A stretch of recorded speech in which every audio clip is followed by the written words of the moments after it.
नमस्कार आणि सुस्वागतम. मी सौ ऐश्वर्या कुलकर्णी आपल्या सर्वांचे central Hindu military education society व मुंजे इन्स्टिट्यूटतर्फे मनपूर्वक स्वागत करते.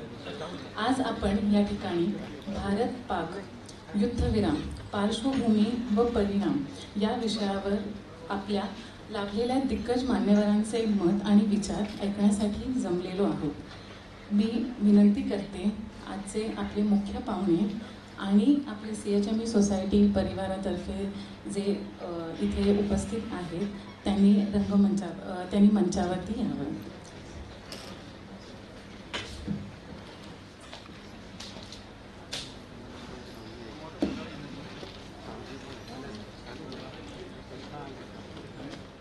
Advocate Shri Avinashji Bhide sir, CHME सोसायटीचे वर्किंग प्रेसिडेंट. त्याच्यानंतर CMA Hemant Deshpande sir, general secretary CHME society. हे CHME सोसायटीचे मजबूत आधारस्तंभ राहिलेले आहेत. आपण सर्वांनी त्यांना टाळ्यांच्या गजरात स्वागत करूया. तसेच श्री लक्ष्मण सावजी, BJP नाशिकचे प्रवक्ते, हेही आपल्याला आज उपस्थित आहेत तिकडे. आपण त्यांचंही स्वागत करूया. तसेच आपले मुख्य पाहुणे अतिथी श्री दीपक करंजीकर सर यांचंही आपण व्यासपीठावर स्वागत करूया.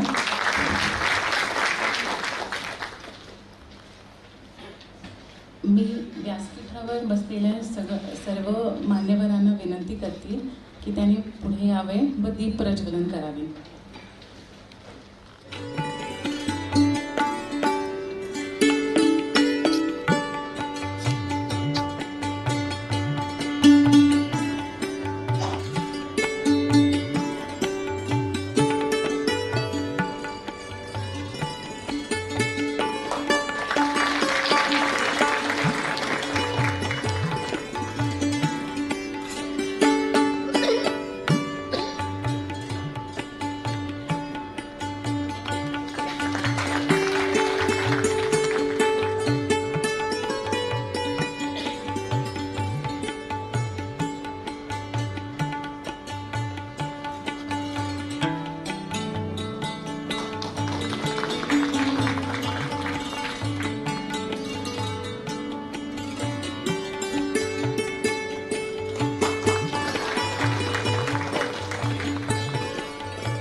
करते की त्यांनी स्थानापन्न व्हावे. मी आपल्या central Hindu military education society परिवारातर्फे ॲडव्होकेट अविनाश भिडेजी सर यांना विनंती करते की त्यांनी आपले मुख्य पाहुणे श्री दीपक करंजीकर सरांचे स्वागत व सत्कार करावा.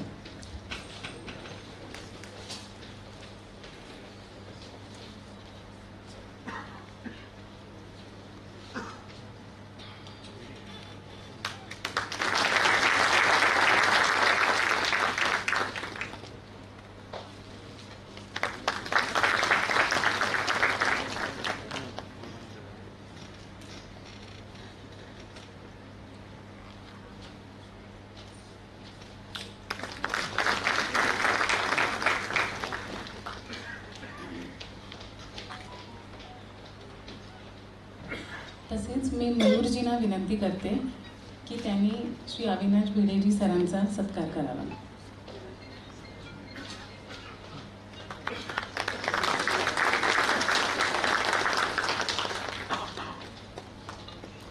मी श्री शंतनू देशपांडे सरांना विनंती करते की त्यांनी लक्ष्मण सावजी सरांचा स्वागत करावं.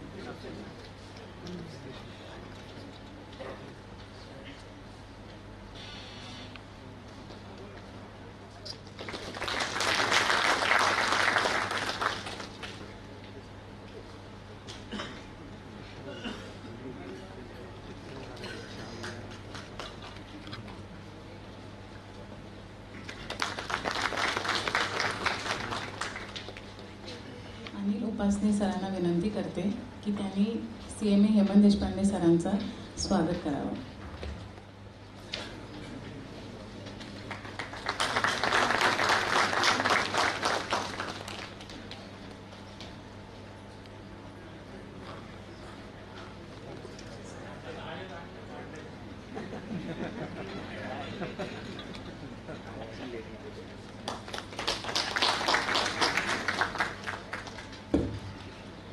आता मी श्री अविनाश भिडे सरांना विनंती करते की त्यांनी या कार्यक्रमाचे प्रास्ताविक सादर करावे.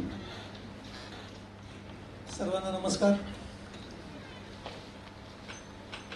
आज इथे आपण सर्वजण अगदी शॉर्ट नोटीसवरती आपण इथे आलात आणि म्हणजे त्याला मेन अट्रॅक्शन दीपकजीच आहेत आणि विषय आजचा. तर आजचा हा विषय भारत पाक युद्धविराम, त्याची पार्श्वभूमी आणि होणारे परिणाम असा थोडासा महत्त्वाचा पण जड असा विषय आहे आणि अशा विषयाची प्रास्ताविक करण्याची जबाबदारी माझ्यावर आली आहे. त्यामुळे किती अवघड काम आहे बघा. हा विषय समजून घेण्यासाठी मला असं वाटतं थोडीशी याचं बॅकग्राऊंड, मागची परिस्थिती काय होती, थोडक्यामध्ये 1-2-3 मिनिटांमध्ये मी जेणेकरून जो मुख्य विषय आहे त्याला थोडीशी लिंक आली. आपण सर्वजण साक्षीदार आहात की 2014 आधीचा भारत आणि 2014 नंतरचा भारत 2025 पर्यंतचा, याच्यामध्ये कसा फरक आहे, जमीन आसमानाचा फरक आहे हे आपण सर्वजण जाणताच. 2014 नंतर केंद्र सरकारमध्ये आलेले सगळे आपले नेते मंडळी, पंतप्रधान असतील, गृहमंत्री असतील, सगळेच कॅबिनेटचे मंत्री असतील, आपण सर्व जाणता की अहोरात्र ते प्रयत्न करत आहेत आपल्या भारतासाठी, आपल्या देशासाठी. आपला देश पुढे कसा जाईल, पहिल्या 5 मध्ये कसा येईल, आता पहिल्या 5 वरनं पहिल्या 3 मध्ये कसा येईल आणि आज तर आपण असं म्हणतोय की पहिल्या 2 मध्ये आपला भारत आहे. हा सगळा जो बदल आपण घडवून आणलेला आहे किंवा आपल्या गव्हर्नमेंटने घडवून आणलेला आहे तो लक्षात घेणं आणि मग ह्या विषयाची मीमांसा जे आज दीपकजी करणार आहेत तो ऐकणं हे मला वाटतं जरूर आहे थोडंसं. 2014 नंतर आजपर्यंत आपल्या देशामध्ये फार मोठ्या प्रमाणात बॉम्बस्फोट किंवा त्यांची मालिका झालेली नाही. 2014 नंतर आपल्या देशामध्ये रस्त्यांचं जे मोठं जाळं पसरलेलं आहे, जे वाढतं आहे दिवसेंदिवस, ते वाढतं आहे. आपल्याला सर्वांना त्याची जाणीव आहे, आपण त्याचा सगळा आनंद घेतोय. 2014 नंतर रेल्वे सोयी, रेल्वेच्या सोयी, त्याच्या सोयी सुविधा आपण अनुभवतोय. 2014 नंतर आपली युद्ध सामुग्रीमध्ये काय काय बदल झाले, किती आपण वाढवली आहे ती आपल्या देशाने.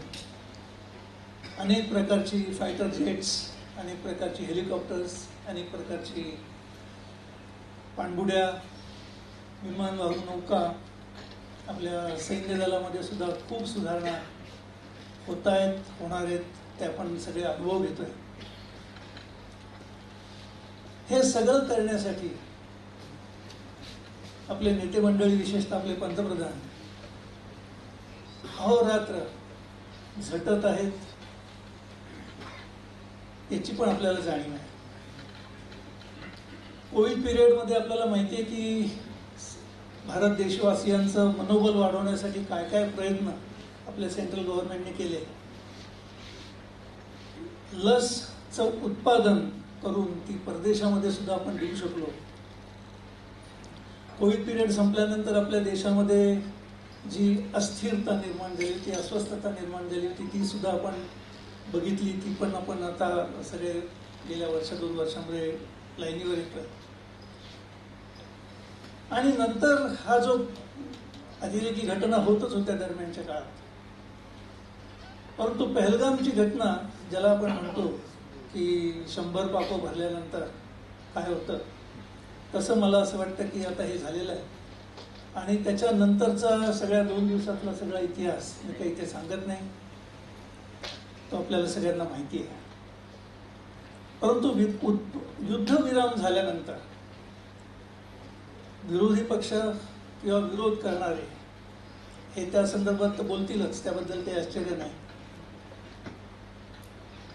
परंतु या सेंट्रल गव्हर्नमेंटमध्ये त्यांना पाठिंबा देणारे सुद्धा त्याच्यावरती शंका घेऊ लागले की आपण काय कच खातोय का, आपण माघारी जातोय का, असे सगळे विषय यायला लागले. फेसबुकवर येत आहेत, व्हॉट्सॲपवर येत आहेत आणि एक संभ्रमाची परिस्थिती निर्माण होऊ बघते. आणि म्हणून हा विषय शंतनू देशपांडे, नंतर आपले उपासनी सर, स्वतः वक्ते आजचे दीपकजी आणि मी असं सगळेजण एकत्र ठरवलं आणि म्हटलं हा विषय घेणं हा अत्यंत महत्त्वाचा आहे, आवश्यक आहे या सगळ्या बॅकग्राऊंडवरती.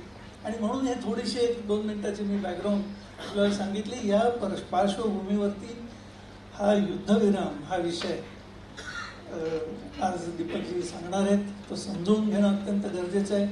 आणि मी आता असं म्हणेन की दीपकजी आज जे विचार आपल्याकडे मांडतात, आज मी खरंच बघतोय की आज it's a dream of the society आज इथे जमलेली आहे. प्रत्येकजण विचार करणारा आहे, एका विचारांचे सगळेजण आहेत, परंतु हे विचार समाजामध्ये पसरवण्याची जबाबदारी सुद्धा आपली आहे. दीपकजी जे आपल्याला सांगणार आहेत ते विचार समाजामध्ये तळागाळातल्या लोकांना, ग्रासरूट लेवलच्या लोकांना समजावून सांगणं, त्यांची मानसिकता बदलणं. आणि हे खरंच चांगलं आहे का वाईट आहे ते दीपकजी सांगतीलच, परंतु ते त्यांच्यापर्यंत पोहोचवणं ही मात्र आपली जबाबदारी आहे. आणि म्हणून हा सगळा आज प्रपंच आज आपण इथे मांडलेला आहे. प्रस्तावना मला खरंच अवघड वाटत होतं कसं सांगायचं, परंतु म्हटलं हे असं या पद्धतीने थोडीशी करूया, जेणेकरून ही पार्श्वभूमीवरती आपल्याला आज हे सगळे विवेचन दीपकजींकडनं ऐकायचं आहे. मी पुन्हा एकदा सर्वांचं स्वागत करतो या सगळ्या कार्यक्रमाला. आपण सर्वजण आलात, अचानक पाऊस सुरू झाला तरी सुद्धा आपण सगळ्या मोठ्या संख्येने इथे उपस्थित आहात. मी आपले सर्वांचे धन्यवाद करतो. मी आता सावजी सरांना विनंती करते की त्यांनी आपले मनोगत व्यक्त करावे. नमस्कार.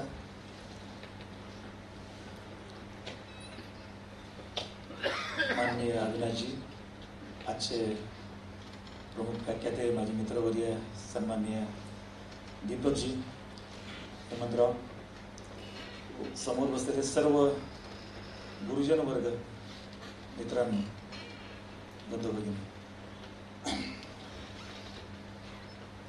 विषयानुरूप बोलणं झालं पाहिजे हे मान्यच आहे, पण ज्या विषयाशी आपण सगळेजणच संबंधित आहे जन्मताच, त्याच्यामुळे आपला विचार ज्यांना कळला नाही त्यांना सांगणं आणि जे विरोधात आहे त्यांच्यापुढे आक्रमकपणे मांडणं हे सोपं असतं. त्यांना आपला विचार मान्य आहे, त्यांच्यापुढे आपला विचार मांडणं हे थोडं अवघड आहे. तरी सुद्धा कुठलाही विषय असो, पार्श्वभूमी आणि परिणाम या दोन्हीचं तर आपल्याला बोलताच आलं पाहिजे. युद्धविराम या विषयाशी आजचा विषय आहे. ज्याच्याबरोबर युद्ध आहे त्याच्याविषयीचे विषय.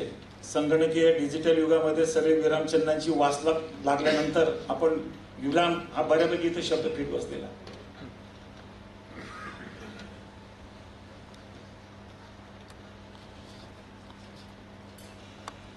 युद्ध व्हायला पाहिजे आणि युद्ध झालं तर हे कायमचा विषय मिटवायचा म्हणून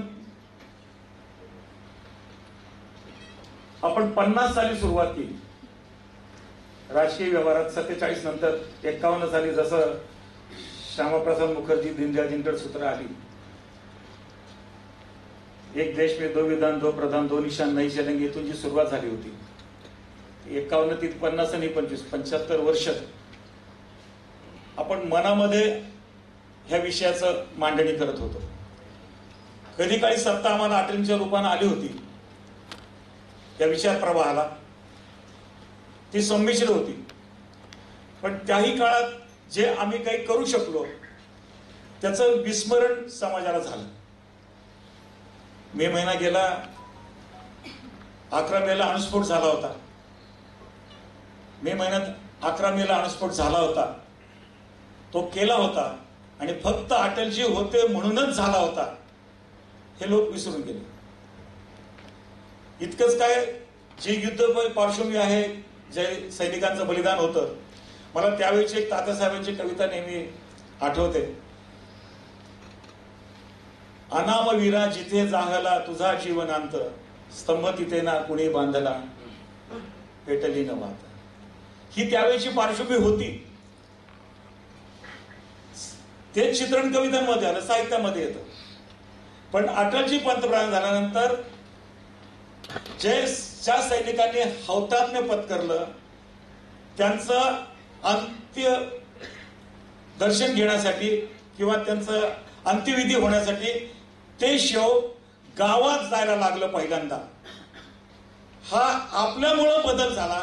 राष्ट्रीयत्व भिनवण्यासाठी, राष्ट्रीयत्व जागृतीसाठी, राष्ट्रीयत्व काय, बलिदान काय असतंय नव्या पिढीला समजण्यासाठी हे जे ते शव तिकडे जे अंतिम विधी व्हायचा तो कळत नव्हता, तो गावागावात येऊन सैनिकांचा त्या ठिकाणी विधी व्हायला लागला, अंत्यविधी. हे अटलजी पंतप्रधान झाले, आपल्या विचार प्रवाहाकडे सत्ता आली म्हणूनच फक्त या जाणीवा जिवंत राहिल्या. इतकंच काय, पण ज्या वेळेला मानवता मानवता मानवता जगाच्या पाठीवर जेव्हा आम्ही टेंबा मिरवत असतो सगळेजण विचारांचे सुद्धा, त्यावेळेला ही मानवता जोपासना करताच अटलजींचं जे संवेदनशील मन होतं त्यावेळेला त्यांनी लाहोर बस यात्रा सुरू केली.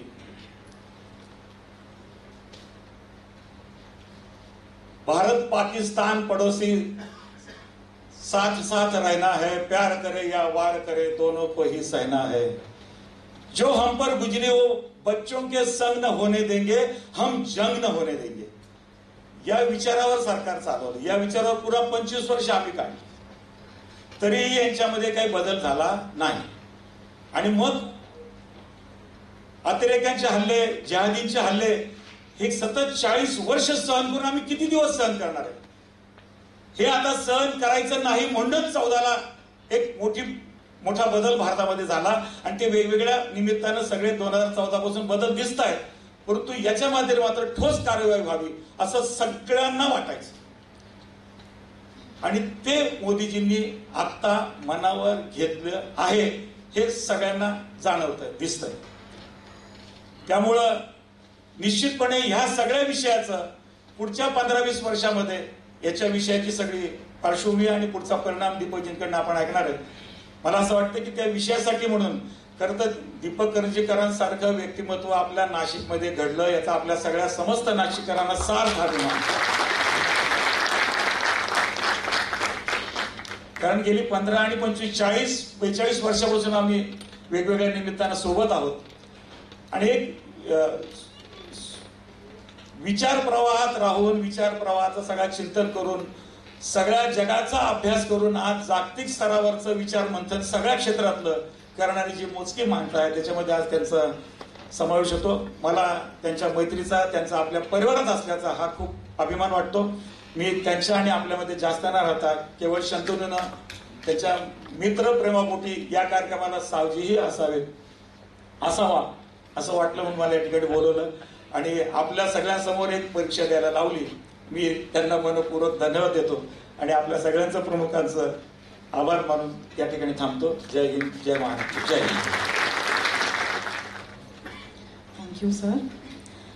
आजचे आपले प्रमुख अतिथी श्री दीपक करंजकर सर, लेखक, अभिनेता, दिग्दर्शक, वक्ता, आंतरराष्ट्रीय राजकारण विश्लेषक अशा अनेक त्यांचे अनोख व्यक्तिमत्व आहे.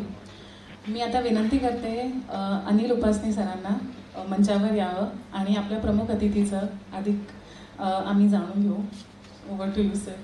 मी आता सूचना केली की माझा परिचय थोडक्यात करून द्यावा, कारण त्या समस्त नाशिककरांना ते परिचितच आहे, त्यामुळे त्यांचा वेगळा परिचय करून द्यायची तशी आवश्यकता नाही, पण हे सभेचे संकेत आहेत म्हणून आपल्याला त्यांचा थोडा परिचय करून देणं गरजेचं आहे. ते मूळ इलेक्ट्रिकल इंजिनियर आहे. ते व्यवस्थापनात त्यांनी पदवी घेतली, नंतर प्रोसेस इंजिनिअरिंगमध्ये ते जर्मनीत, आणि व्यवस्थापनाचे शिक्षण त्यांनी अमेरिकेत घेतलं आहे त्यांनी. त्यानंतर अमेरिकन बहुराष्ट्रीय कंपनीत ते ग्रुप डायरेक्टर म्हणून त्यांनी काम केलं आहे.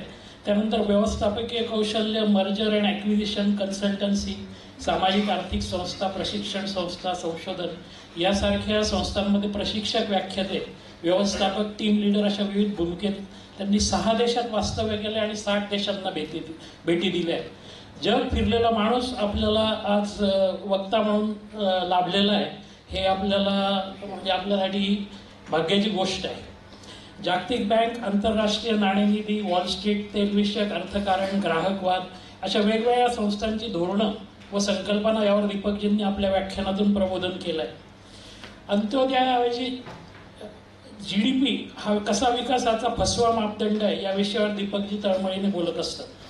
कुटुंब व्यवस्था केंद्रित ठेवून भारतीय अर्थशास्त्रीय संकल्पनेची मागणी केली तर CCS म्हणजे कॅपिटॅलिझम, कम्युनॅलिझम आणि सोशलिझम या तिन्ही अर्थव्यवस्थांच्या अपयशांवर मात करणारे यशस्वी मॉडेल तयार करण्याविषयी दीपकजी आस्थेने बोलत असतात. कष्टपूर्वक प्राप्त केलेले ज्ञान आणि चौफेर अनुभव याच्या आधारे दीपकजींनी 40पेक्षा जास्त उद्यमी मंडळींना गुरुकुल संकल्पनेतनं मार्गदर्शन केलेलं आहे. General Electric India, Honeywell, Saint Gobain यासारख्या कंपन्यांच्या व्यवस्थापनाला त्यांनी प्रशिक्षण दिलं. भारत सरकारच्या सांस्कृतिक विभागात, संगीत नाटक अकादमीत, रेल विकास निगम अशा ठिकाणी त्यांनी सक्रिय सदस्यपद भूषवलं आहे. अर्थक्रांती या अर्थव्यवस्थेच्या मॉडेलचे ते पुरस्कर्ते आणि बिनीचे शिलेदार आहेत. हे सगळं कमी म्हणून मी काय, जवळ 1000 पानांच्या घातसूत्र या शोध ग्रंथाचे ते लेखक आहेत. अशीच विघ्नविराम, अस्वस्थ सूत्र ही पुस्तकही त्यांनी लिहिली आहे. जगभर घडणाऱ्या घटना, दुर्घटना यामागे मूठभर प्रबळ सत्ताधाऱ्यांची कशी निर्णायक भूमिका असते, म्हणजे अगदी टायटॅनिक, महायुद्ध, तेलाचे राजकारण, 9/11 हे सर्व क्लिष्टपट त्यांनी सहजतेने या पुस्तकातून खुले केले आहे. याचबरोबर चित्रपट, अगदी नुकताच धर्मवीर, रंगमंच म्हणजे गेल्या 6 महिन्यातील अमेरिकन अल्बम हे नाटक यात दीपकजींची प्रमुख भूमिका आहे. सकस जगण्याचे कुठलेही क्षेत्र बाकी न ठेवता जमिनीवर पाय रोवून आकाशात कवेत घेणारे दीपकजी आज भारत-पाक युद्धविरामाची मीमांसा आपल्यासमोर करणार आहेत. येथून जाताना दीपकजी प्रत्येकाच्या मनात एक दृष्टिकोन पेरून जातील हे नक्की. अशी बहुआयामी व्यक्ती आता सावजी साहेबांनी सांगितलं तसं आपल्याला आज वक्ता म्हणून लाभली आहे, ही आपल्यासाठी आनंद आणि गौरवाची बाब आहे.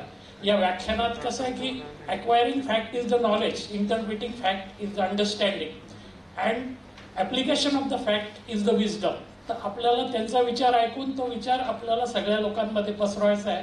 ही आपल्या या आजच्या कार्यक्रमाची फलश्रुती झाली तर हा कार्यक्रम सार्थकी लागला असेल. धन्यवाद. Thank you Upasane sir. खरं सांगू तर आपल्या चीफ गेस्टबद्दल जेवढं बोललं तेवढं कमीच आहे, पण वेळेअभावी I think it is high time that he takes over the stage. Over to you sir.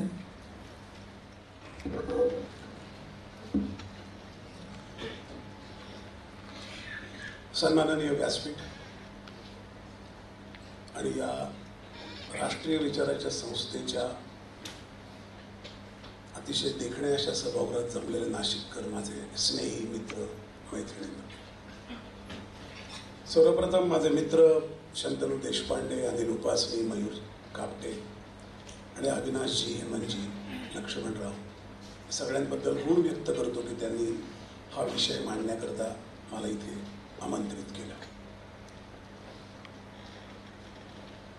71 साली बांगलादेशची निर्मिती केल्यानंतर भारताने 1974 साली पोखरणला पहिली अणु चाचणी घेतली. 18 मे ही ती तारीख आहे. 12 ऑगस्टला 18 मे ते 12 ऑगस्टच्या मध्ये जूनच्या शेवटच्या आठवड्यात एक पत्र तत्कालीन पाकिस्तानचे पंतप्रधान जुल्फिकार अली भुट्टो यांच्या टेबलवर आलं. त्याचा पत्ता नेदरलँड्सचा होता. ते पत्र एका स्वतःला परमाणु संशोधन विज्ञानात शास्त्रज्ञ असलेल्या माणसाने, दावा करणाऱ्या माणसाने पाठवलं होतं. आणि त्याच्या आधी बुद्धंनी एक घोषणा अशी केली होती की गवत खाऊ, डबक्यातलं पाणी पिऊ, पण पाकिस्तान अणुबॉम्ब बनवेल. त्या त्यांच्या घोषणेला उत्तर म्हणून त्यांनी पत्र पाठवलं होतं. आणि माझ्याकडे ते युरेनियमचं, फ्युजनचं सगळं तंत्रज्ञान मला माहिती आहे असा दावा त्यांनी केला होता. या अत्यंत खोटारड्या माणसाला पंतप्रधान जुल्फिकार अली भुट्टो यांनी ऑगस्ट महिन्यात इस्लामाबादला बोलवलं. त्याच्याबरोबर मीटिंग झाली आणि तिथून सुरू झाली पाकिस्तानच्या अणुबॉम्ब निर्मितीची प्रक्रिया. आजचा तो विषय नाही, पण कधीतरी तो विषय किती घातक आहे किंवा त्या विषयात जगाच्या कल्याणाचे दावे करणारे अमेरिका, चीन सारखे देश किती भंपकपणे वागले आहेत याचा एक साध्यंत इतिहास आपल्यासमोर मांडायला येईल. मुळात पाकिस्तानची निर्मिती हे एक दुखणं आहे. अत्यंत अमानुष अशा ब्रिटिश राज्यकर्त्यांनी आपल्या काळजात ती एक जखम करून ठेवली आहे जी कधीही भरून येणार नाही अशी आहे.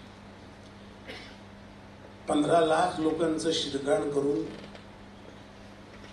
अनेक लाखो लोक त्यांच्या प्रेतांनी भरलेल्या गाड्या भारतात फाळणीच्या वेळेला आल्या आणि ज्या तत्वावर फाळणी झाली ते धर्म नामाचं तत्वात, आज त्या तत्वाची सगळ्यात जास्त माणसं भारतात पाकिस्तानपेक्षा तरी आहेत. हे सगळं मिसकॅल्क्युलेशन या प्रदेशाने कधी आयुष्यात डोकं वर काढू नये अशा पद्धतीची योजना आणि त्यावर चर्चिलचे उद्गार की भारताला स्वातंत्र्य दिलंय, ही भिकारी माणसं किती दिवस देश चालवतात बघू, त्यांच्याकडून होणार नाही, परत यावं लागेल. आज चर्चिल थडग्यात आहे आणि आपण 4थ्या क्रमांकाची अर्थव्यवस्था आहोत. हे प्रवास जेवढे सरळ नाहीत, साधे नाहीत, एकरेषीय नाहीत, तेवढेच त्या प्रवासामागची गुंतागुंत, पाकिस्तानची निर्मिती ही मात्र एक न भरून येणारी आणि भळाभळा वाहणारी जखम आहे. या अब्दुल कादिर खान या शास्त्रज्ञाने तथाकथित अणुबॉम्ब करता जो काय गोंधळ घातला पाकिस्तानमध्ये आणि भुट्टोंनी त्याला खूप लिव्हे दिला. नंतर जियाउल हक आले. जियाउल हकने भुट्टोंना फाशी दिली 1979 साली आणि जियाउल हकने नंतर तो प्रोग्राम पुढे नेला. त्यात अमेरिका कशी गुंतत गेली, अमेरिकेने ते होऊ नये म्हणून काय केलं याची एक साध्यंत कहाणी माझ्या अस्वस्थ सूत्र नावाच्या पुस्तकात एका CIA माणसाने लिहिलेल्या संबंध मोठ्या अहवालाच्या भाषांतराच्या स्वरूपात आहे. पाकिस्तानने अणुबॉम्ब निर्माण केला का याबद्दल शंका वाटावी अशी परिस्थिती आहे. जियाउल हक नंतर त्यांची हत्या झाली. त्या हत्यामागे पण हाच विषय आहे. तुम्हाला अणुबॉम्ब निर्माण करायचा आहे, तुम्हाला काय करायचं, अणुबॉम्ब मी देतो अशी तैनाती फौजेसारखं राष्ट्र हे पाकिस्तान अमेरिकेने त्यानंतर निर्माण करायला घेतलं. एक नेहमी लक्षात ठेवा, पाकिस्तानचं जे भूराजकीय स्थान आहे ते अशा मोक्याच्या ठिकाणी आहे की त्यामुळे पाकिस्तानला काहीही मदत करायला अमेरिकेने अगदी कालपर्यंत पण हात आखडता घेतलेला नाही. कारण पाकिस्तान ताब्यात असेल तर तालिबान, मध्य आशिया, चीन, रशिया आणि भारत आणि शिवाय अरबी समुद्र या सगळ्यावर नियंत्रण ठेवता येतं. हे 2 अत्यंत भ्रष्ट राजवटींचे लष्करी तळ अमेरिकेने निर्माण केले. एक तुर्कस्तान आणि दुसरा पाकिस्तान. तुर्कस्तान युरोपावर आणि रशियावर लक्ष ठेवायला आणि पाकिस्तान आशियावर लक्ष ठेवायला. अमेरिकेने ज्या पद्धतीने पाकिस्तानला घडवलं, बिघडवलं, नासवलं, उभं केलं, लटपटत उभं केलं, एक अत्यंत संवारक, काहीही क्षमता नसलेली पण न्यूसन्स उपद्रव शक्तीने ठासून भरलेला पाकिस्तान हे अमेरिकेचं पाप आहे आणि ते आपण कधी विसरता कामा नये. मागच्या वर्षी मे महिन्यात जेव्हा या देशात एक सरकार पुन्हा आणखीन 5 वर्ष कंटिन्यू होईल अशी शक्यता आणि अशी खात्री निर्माण झाली, त्यानंतर बांगलादेशमध्ये उठाव झालेला आहे. भारताबद्दल कमालीचं वैषम्य, कमालीचा दुस्वास असणारे 2 देश जगाच्या पाठीवर आहेत. एकाचं नाव अमेरिका आहे, दुसऱ्याचं नाव चीन आहे. त्यामुळे भारताच्या सभोवताली असणाऱ्या देशांना विविध प्रकारे आपल्याकडे अंकित करून घेऊन भारतावरची एक आपण निर्माण केलेली जखम आणखीन वाढत कशी जाईल याचा प्रयत्न या दोन्ही निर्दयी महासत्तांनी केलेला आहे. कितीही करार होऊ द्या, कितीही क्वाड निर्माण होऊ द्या, आपण हे मूलभूत विसरता कामा नये अशी माझी विनंती आहे. कारण तिथे दुखणं आहे, ते बरेच डॉक्टर आहेत, म्हणजे रोगाचं मूळ कारण ते आहे. सिम्पटमॅटिक ट्रीटमेंट आपण करतोय गेली 70 वर्ष. आता बहुधा आपण दुखण्याच्या कारणावर इलाज करू शकू अशी परिस्थिती आहे, पण ती कितपत जाईल ते आपण परिणामात बघूया. बांगलादेशमध्ये शेख हसीना यांचं सरकार जायला जी 2 कारणं होती, ते एक चितगाव बंदर भारताने विकसित केलं, त्याचा चीनला असलेला राग, कारण तो अरबी समुद्रात डायरेक्ट घुसण्याचा मार्ग आहे, आणि दुसरं सेंट मार्टिन नावाचं जे दक्षिणेला बांगलादेशच्या खाली एक बेट आहे, त्या बेटावर अमेरिकेला हवा असलेला हक्क. चितगाव बंदर शेख हसीना यांनी चीनला दिलं नाही आणि सेंट मार्टिन बेट अमेरिकेला दिलं नाही, म्हणून ओबामा, मी नावं घेऊन सांगतो, सोरोस, बायडेन या त्रयीने, ज्याला अमेरिकन डीप स्टेट म्हणता येईल, त्याने बांगलादेश याच्यामध्ये उठाव घडवून आणला. ज्या शेख हसीना 32 गावं त्यांना देऊन एक परंपरागत असलेला मोठा वाद या सरकारने सोडवला आणि बांगलादेश आणि भारत अशी बस सेवा सुरू झाली. असा मध्ये बांगलादेश आहे, आपल्याला फिरूनच आपल्या त्रिपुराला जायला लागायचं.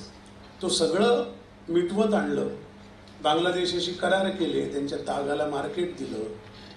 हे सगळं आपण करत होतो कारण आपल्याला एक शेजारी तरी एका आघाडीवर शांतता हवी होती. या राष्ट्रांनी आणि डीप स्टेटने ती शांतता आपल्याकडून हिरावून घेतली. ते हे सरकार तिसऱ्यांदा आल्यावर हे घटनाक्रम विसरू नका. पहलगामचा हल्ला हा एका सिच्युएशनचा परिपाक आहे. मागच्या वर्षी जेवढे सैन्यावर LOCच्या वर हल्ले झाले त्याची पूर्ण नोंद, अख्खी त्याची सबंध क्रोनॉलॉजी मी वाचू शकतो, पण त्याची गरज नाही. सैन्य आणि घुसखोर, आता घुसखोरांवर नियंत्रण आलं कारण आपण ड्रोन आणले, आपण एक सीमा सुरक्षा तंत्रज्ञानाने केली, त्यामुळे घुसखोर कमी झाले. मग इथल्या फुटीरतावादी लोकांना हाताशी धरून उद्योग करायला सुरुवात केली. ते अजूनही चालू, याच्या पुढे अनेक अनेक वर्षापर्यंत ती चालू राहील, कारण या देशात दुर्दैवाने जयचंद खूप आहेत, जे आपल्या राजकीय फायद्याकरता देशाची दलाली करायला तयार आहेत. असे अनेक दिग्गज जयचंद या देशात सन्मानाने मिरवत आहेत. हे आपलं दुर्दैव आहे, त्याची आपण नोंद ठेवली पाहिजे. ज्या लोकांना विचार करण्याची क्षमता आहे आणि वाचन करण्याकरता साक्षरता आहे, त्यांनी अज्ञानात जगण्याची त्यांना मुभा नाही. आपण असहाय्यतेत जगू शकतो पण अज्ञानात नाही. त्यामुळे आपल्याला हे माहीत असलं पाहिजे. बांगलादेशमध्ये तो खूप यशस्वी झाल्यावर ज्या पद्धतीने त्याच्या अर्थाने मायक्रो इकॉनॉमिक्समध्ये ज्याला नोबेल दिलं त्या मोहम्मद युनुसला त्याने आणलं. हा मोहम्मद युनुस अमेरिकेचा पित्या आहे. ज्या पद्धतीने बांगलादेश अस्वस्थ करून हे थांबले नाही, आपण त्याच्यावर तोडगा काढला. शेख हसीनाला आपण सांभाळलं. कधीतरी त्या 32 किलोमीटरची रुंदीची जी पट्टी आहे, चिकन नेक ज्याला म्हणतात, ती जवळपास 100 किलोमीटर करण्याचा आपला जो इरादा आहे या सरकारचा, या देशाचा, या सैन्याचा, तो यशस्वी होऊ नये म्हणून मारलेली ही पाचरही होती. आणि बांगलादेश हा सतत अजून एक जखम आपल्या उजवीकडे राहावी म्हणून निर्माण केलेली योजना होती. ती जखम आता काही दिवस भडभडेल, पण त्याचा पण याच्याशी संबंध कसा आहे मी सांगेन. डीप स्टेटने बांगलादेशला उद्ध्वस्त करताना भारताला किती ठिकाणी गुंतवता येईल याचे आडाखे मांडले. तसाच प्रयत्न चीनने हंबनटोटा बंदर श्रीलंकेचं ताब्यात घेऊन त्याच्यावर कर्जाचे डोंगर लावून ते बंदर चालवायला घेऊन दक्षिणेकडून केला. आणि तसाच प्रयत्न म्यानमारमध्ये तिथली लोकशाही राजवट उलथून टाकून लष्करी शासक आपल्या पित्त्या आणून ते त्यांनी म्यानमारमध्ये केला. नेपाळमध्ये तोच प्रयत्न चालू आहे. भूतान डोकलाम झालेला आपल्याला माहिती आहे, डोकलामचा जो संघर्ष आहे. भारत या सगळ्याच्या विरुद्ध उभा आहे, हे लक्षात ठेवा. आपल्या घरात बसून एखादी घटना घडल्यावर मला एक पहिले जेव्हा घडलं तेव्हा एका TV चॅनलवर एक अत्यंत मोठा युट्यूबर आहे आणि तो फार चांगलं बोलणारा माणूस आहे. तो मोठ्या मोठ्याने ओरडत होता की क्या PO के ले लेते 2 दिन की तो बात थी. मला फार आश्चर्य वाटतं आपण अशी विधानं कशी करू शकतो. त्यांना कदाचित ज्या प्रेशरखाली आपण भूराजकीय देश म्हणून आहोत त्याची कदाचित त्यांना जाणीव नसावी. आपल्या इच्छा अनंत असू शकतात, पण ते व्यक्त करताना थोडा डोक्यातनं प्रवास व्हायला लागतो. विचार मनात येतो आणि तो व्यक्त तोंडातून होत असला तरी मध्ये डोकं लागतं हे बऱ्याच लोकांना कळत नाही. त्यामुळे ते काही वाचाळवीर काही बोलत असतात. त्यांना आपल्या आयुष्यातले कुठल्या धंद्यातली भांडणं मिटवता येत नाही. त्यांना डोकला पियोग का घेतला नाही, काय ती भाजी आणायची आहे. आपल्यावरचं जे राजनैतिक, लष्करी आणि आंतरराष्ट्रीय डीप स्टेटचं प्रेशर आहे ते इतकं प्रचंड आहे की त्याचा विचार करून राज्य करायला लागतं. अब्दुल कादिर खानने जे विष पेरलं त्यात पाकिस्तानने अणुबॉम्ब केला का नाही मला अजूनही खात्री नाही. इथे मिलिटरीचे फार मोठे एक्सपर्ट बसलेले आहेत, त्यांच्याकडून ती माहिती तुम्ही घेऊ शकता. पण पाकिस्तान एक अण्वस्त्रधारी राष्ट्र झालं आणि तिथे 170 भारता इतकीच अण्वस्त्र पाईल करून ठेवलेली आहे, स्टोअर करून ठेवलेली आहेत. त्याच्यावरचं नियंत्रण मात्र अमेरिकेचं आहे. त्यामुळे पाकिस्तानने किती वल्गना केल्या की अणुबॉम्ब वापरू, अमेरिकेच्या परवानगीशिवाय वापरू शकत नाही, लक्षात ठेवा. आणि ते अमेरिकेचं भारतावर अनेक हाताने प्रेशर असतं की आमच्या हाताखाली त्याची केली. आंतरराष्ट्रीय ताणतणाव हे असे द्विपक्षीय वाटाघाटीवर शब्द बोलायला सोपे तसे नसतात. ते अनेक पदरी असतात आणि अनेक पदरांच्या मागे अनेक खोटे चेहरे दडलेले असतात. कुठलाही अध्यक्ष अमेरिकेचा आला, बायडेन जाऊन ट्रम्प आला म्हणून आपल्याला काही आनंद झाला होता. ट्रम्प भारताबद्दल चांगला आहे, मोदींचा मित्र आहे, अशा पद्धतीचे मिथ लोक पसरवत असतात. पण तो पपेट असतो हे मोदींना व्यवस्थित माहीत आहे आणि ते आपलं भाग्य आहे. अनेक गोष्टी घडल्या. बांगलादेशच्या निर्मितीनंतर आपल्या सीमेवर जसं म्हटलं पश्चिम सीमेवर अनेक ज्याला चकमकी म्हणतात तशा सैन्य दलात आणि तिथे घडत गेल्या. त्यात भारतातल्या काही फुटीरतावादी संघटना, काही राजकीय पक्ष आणि काही डावे वाळवी, ज्याला आमचा अभिजित जोग म्हणतो, त्या डाव्या वाळवीने पण त्यांना खूप साथ दिली. हे कसं वर्क होतं बघा, कशा पद्धतीच्या बातम्या येतात आणि आपल्याला ते खरंच आपल्या हिताचं बोलतंय असं वाटतं, पण तसं नसतं. ते झाल्यानंतर जेव्हा घुसखोरी होऊ शकत नाही, म्हणजे एकदा आम्ही काश्मीरमध्ये कुठल्या तरी वेगळ्या कामाकरता गेलो होतो तेव्हा तिथला एक माणूस असं सांगत होता, एका RVNLच्या बैठकीकरता गेलो होतो आणि ते त्या माणसाने आज सांगितलं की देखो यहाँ पे क्या है ना, गधे पे नोट आ जाते हैं. गाढवाच्या पाठीवर एक बोरी असते, त्या बोरीमध्ये अनेक खोट्या नोटा 500-1000च्या येतात. त्या गाढवाला ढकलून देतात सीमेवरून, ते मध्ये येतं. हे सगळे प्रवास एक एवढी मोठी सीमा राखणं ही सोपी गोष्ट नाही. आणि चीनबद्दल आपलं सुदैव असं आहे की चीनच्या सगळ्या 4560 किलोमीटरच्या सीमेवर आपण वरती आहोत आणि चीन खाली आहे आणि ते सगळ्यात आपलं मोठी निसर्गाने दिलेली देणगी आहे. पण पाकिस्तानचं तसं नाही, कारण हे एकच राष्ट्र होतं. त्यामुळे पाकिस्तानचं भूराजकीय स्थान हे कोणीही सोडणार नाही. उद्या अमेरिका गेली तर चीन तिथे जाऊन बसेल, चीन गेला तर रशिया जाऊन बसेल. ज्यांना ज्यांना या सगळ्या मध्य आशियापासून ते पार दक्षिण आशियापर्यंत सगळ्यावर नियंत्रण ठेवायचं आहे, त्या महाशक्ती पाकिस्तानला आपला बटीक बनवायचं काम सोडणार नाहीत. हे आपण वस्तुस्थिती लक्षात घेतली पाहिजे. आणि पाकिस्तान संपून जाईल, तुकडे होतील. 3 तुकडे झाले तर आपल्याला 3 तुकड्यांची डील करायला लागेल, लक्षात घ्या. त्यांच्या आपापसात माऱ्या होतील, त्यातनं फायदे होतील. हे आपलं मनातलं चित्र आहे किंवा आपली इच्छा आहे, तसं घडेल असं सांगता येत नाही. कारण मुळात भारतापेक्षा कमी, भारतात 26 कोटी मुसलमान आहेत. मी धर्म अशा अर्थाने बोलत नाही. तिथे 22 कोटी आहे. त्या 22 कोटीपैकी कदाचित 10 कोटी लोकांना याच्याशी काही संबंध नसेल, पण जे त्याची तिथली मांडणी अशी आहे की पाकिस्तानमध्ये अस्वस्थता ही तरारून आलेली आहे. अफगाणिस्तानमध्ये जसं आपूचं पीक आलंय तसं. आणि ती अस्वस्थता भारताकडे वळवल्याशिवाय ती शांत होत नाही, असा त्या राज्यकर्त्यांचा 7 दशकापासूनचा भ्रम किंवा विश्वास आहे. तो काही वेळेला भ्रम असतो, काही वेळेला विश्वास असतो. हे सगळं पहलगाम घडायचं कारण एक घुसखोरी बंद झाली. पाकिस्तानमध्ये घडलेल्या घटना गेल्या 8 महिन्यातल्या नीट लक्षात घ्या, म्हणजे तुमच्या लक्षात येईल. बलुचिस्तान हा प्रांत फुटू पाहतोय. बलुचिस्तानमध्ये गेल्या 1.5 वर्षामध्ये 71 हल्ले पाकिस्तानी सैन्यावर झाले. बलुचिस्तान हे पाकिस्तानचं एक राज्य आहे. उद्या महाराष्ट्राने भारताच्या सैन्यावर हल्ला केल्यासारखं आहे. ते 71 हल्ले झाले, त्यात अनेक पाकिस्तानी सैनिक मेले. त्यांनी अख्खी एक ट्रेन हायजॅक केली पेशावर ते क्वेट्टा आणि त्याच्यामध्ये पण 21 सैनिकांचा मृत्यू झाला. त्या पॅसेंजरला सोडलं, पण ते दाखवायचं कारण असं की अख्खी देशातली ट्रेन, एक राज्य, त्याची आर्मी, त्याची बलूची काय लिबरेशन आर्मी, ती BLA ती हायजॅक करू शकते हे त्यांनी पाकिस्तान सरकारला दाखवलं, जगाला दाखवलं की हे कुचकामी आहेत.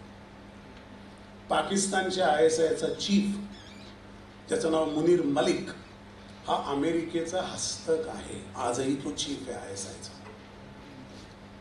असीम मुनीर नावाचा पाकिस्तानचा लष्कर प्रमुख जेव्हा एक भाषण करतो तेव्हा तो आपल्याला एक हल्ला होऊ घातलाय याची सूचना देत असतो. कारण तो असं म्हणतो की ही 2 राष्ट्र नाही, हे 2 वंश वेगळे आहेत. ही 2 राष्ट्र आहे, एक राष्ट्र नाही, सॉरी, ही 2 राष्ट्र आहेत आणि 2 रेस आहेत, 2 वंश आहेत. आमचा काही संबंध नाही भारताशी, आम्ही पहिल्यापासूनच वेगळे आहोत. हे तो त्याच्याबद्दल सहानुभूती वाटणाऱ्या भारतातल्या त्या सगळ्या फुटीर गटांना सांगत असतो. आणि काश्मीर मुद्दा आपण ज्या पद्धतीने सुरुवातीपासून हाताळलाय, ज्या बेजबाबदारपणे आणि ज्याला बेअक्कलपणे हाताळलाय, त्यामुळे तो त्यांना आयता एक मैदान आहे, आयता एक पिच आहे खेळायला आपण करून दिलेला. आपण बाबड्या आशा करतो, पण भारताने कोणावर आक्रमणच केलेलं नाही. बलुचिस्तानमध्ये ते झालं. अफगाणिस्तान मधल्या तहरीके तालिबानने पाकिस्तानी सैन्यावर हल्ले केले. म्हणजे त्यांचा पश्चिम जो सीमा आहे तिथे सुद्धा अस्वस्थता.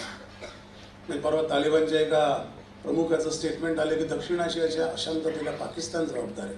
तालिबान असं बोलायला लागला, इतकं विनोदाची परिस्थिती. हिंसाचाराचा कहर गाठलाय म्हणलं तालिबान, त्यांनी 20 वर्ष फक्त हिंसाचार केलाय.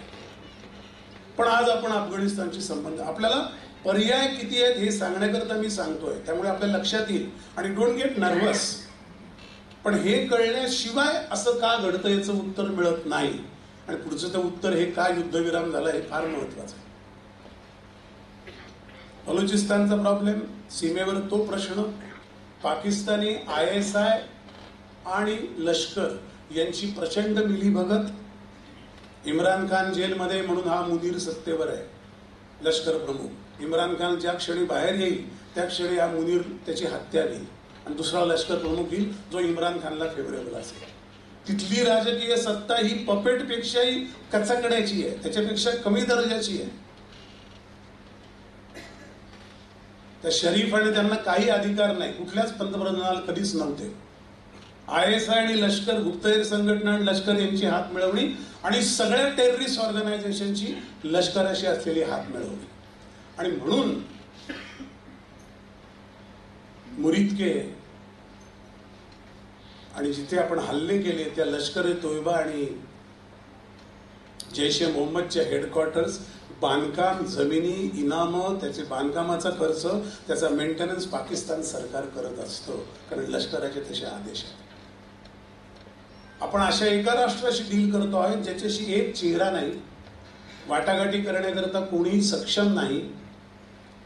3 प्रकारची राष्ट्र एका राष्ट्रात आहेत. लष्कर एक आहे, ISI आहे आणि सरकार आहे. आणि चौथं जे सगळ्यात मोठं राष्ट्र त्या राष्ट्रात आहे, किंवा काय त्याला म्हणा सत्ता केंद्र, ते टेररिस्ट आहे. त्यामुळे हे निपटताना काय करायचं याचा विचार करण्यात आपल्या देशाने जवळपास 70 वर्ष घालवली. आता आपल्याला थोडा मार्ग सापडलाय असं वाटतं. आणि म्हणून आपण युद्ध जिंकून सुद्धा POK कधी घेऊ शकलो नाही. आपण 3 युद्ध जिंकली आहेत एका राष्ट्राविरुद्ध. आपण 1 इंच, स्क्वेअर इंच जमीन परत आणलेली नाही. आपण 90,000 युद्ध कधी सोडून दिलेले आहेत. मी कोणाच्याही कर्तृत्वावर कॉमेंट करत नाही, मी एवढंच सांगतोय धोरणाचा अभाव असणं म्हणजे काय याचं हे अत्यंत प्रकट असं उदाहरण आहे. जो मला उद्या त्रास देणार आहे त्याचं खच्चीकरण करण्याची संधी आली असता काही न करणं हे नादानपणाचं असतं, कारण पिढ्यांना पुढच्या भोगायला लागतं. आत्ता जे बरं वाईट घडतंय ते आत्ता जे 20-25 आहेत ते जेव्हा 40चे होतील तेव्हा त्यांना भोगायला किंवा आनंदायला भाग आहे. राज्यकर्त्यांनी पुढचं पाहायला लागतं. अत्यंत अस्वस्थ असलेलं पाकिस्तान, नेहमी मला असं वाटतं की पाकिस्तानशी डील करताना किती प्रकारचा विचार आपल्या राज्यकर्त्यांना करावा लागत असेल याचा नीट विचार करा.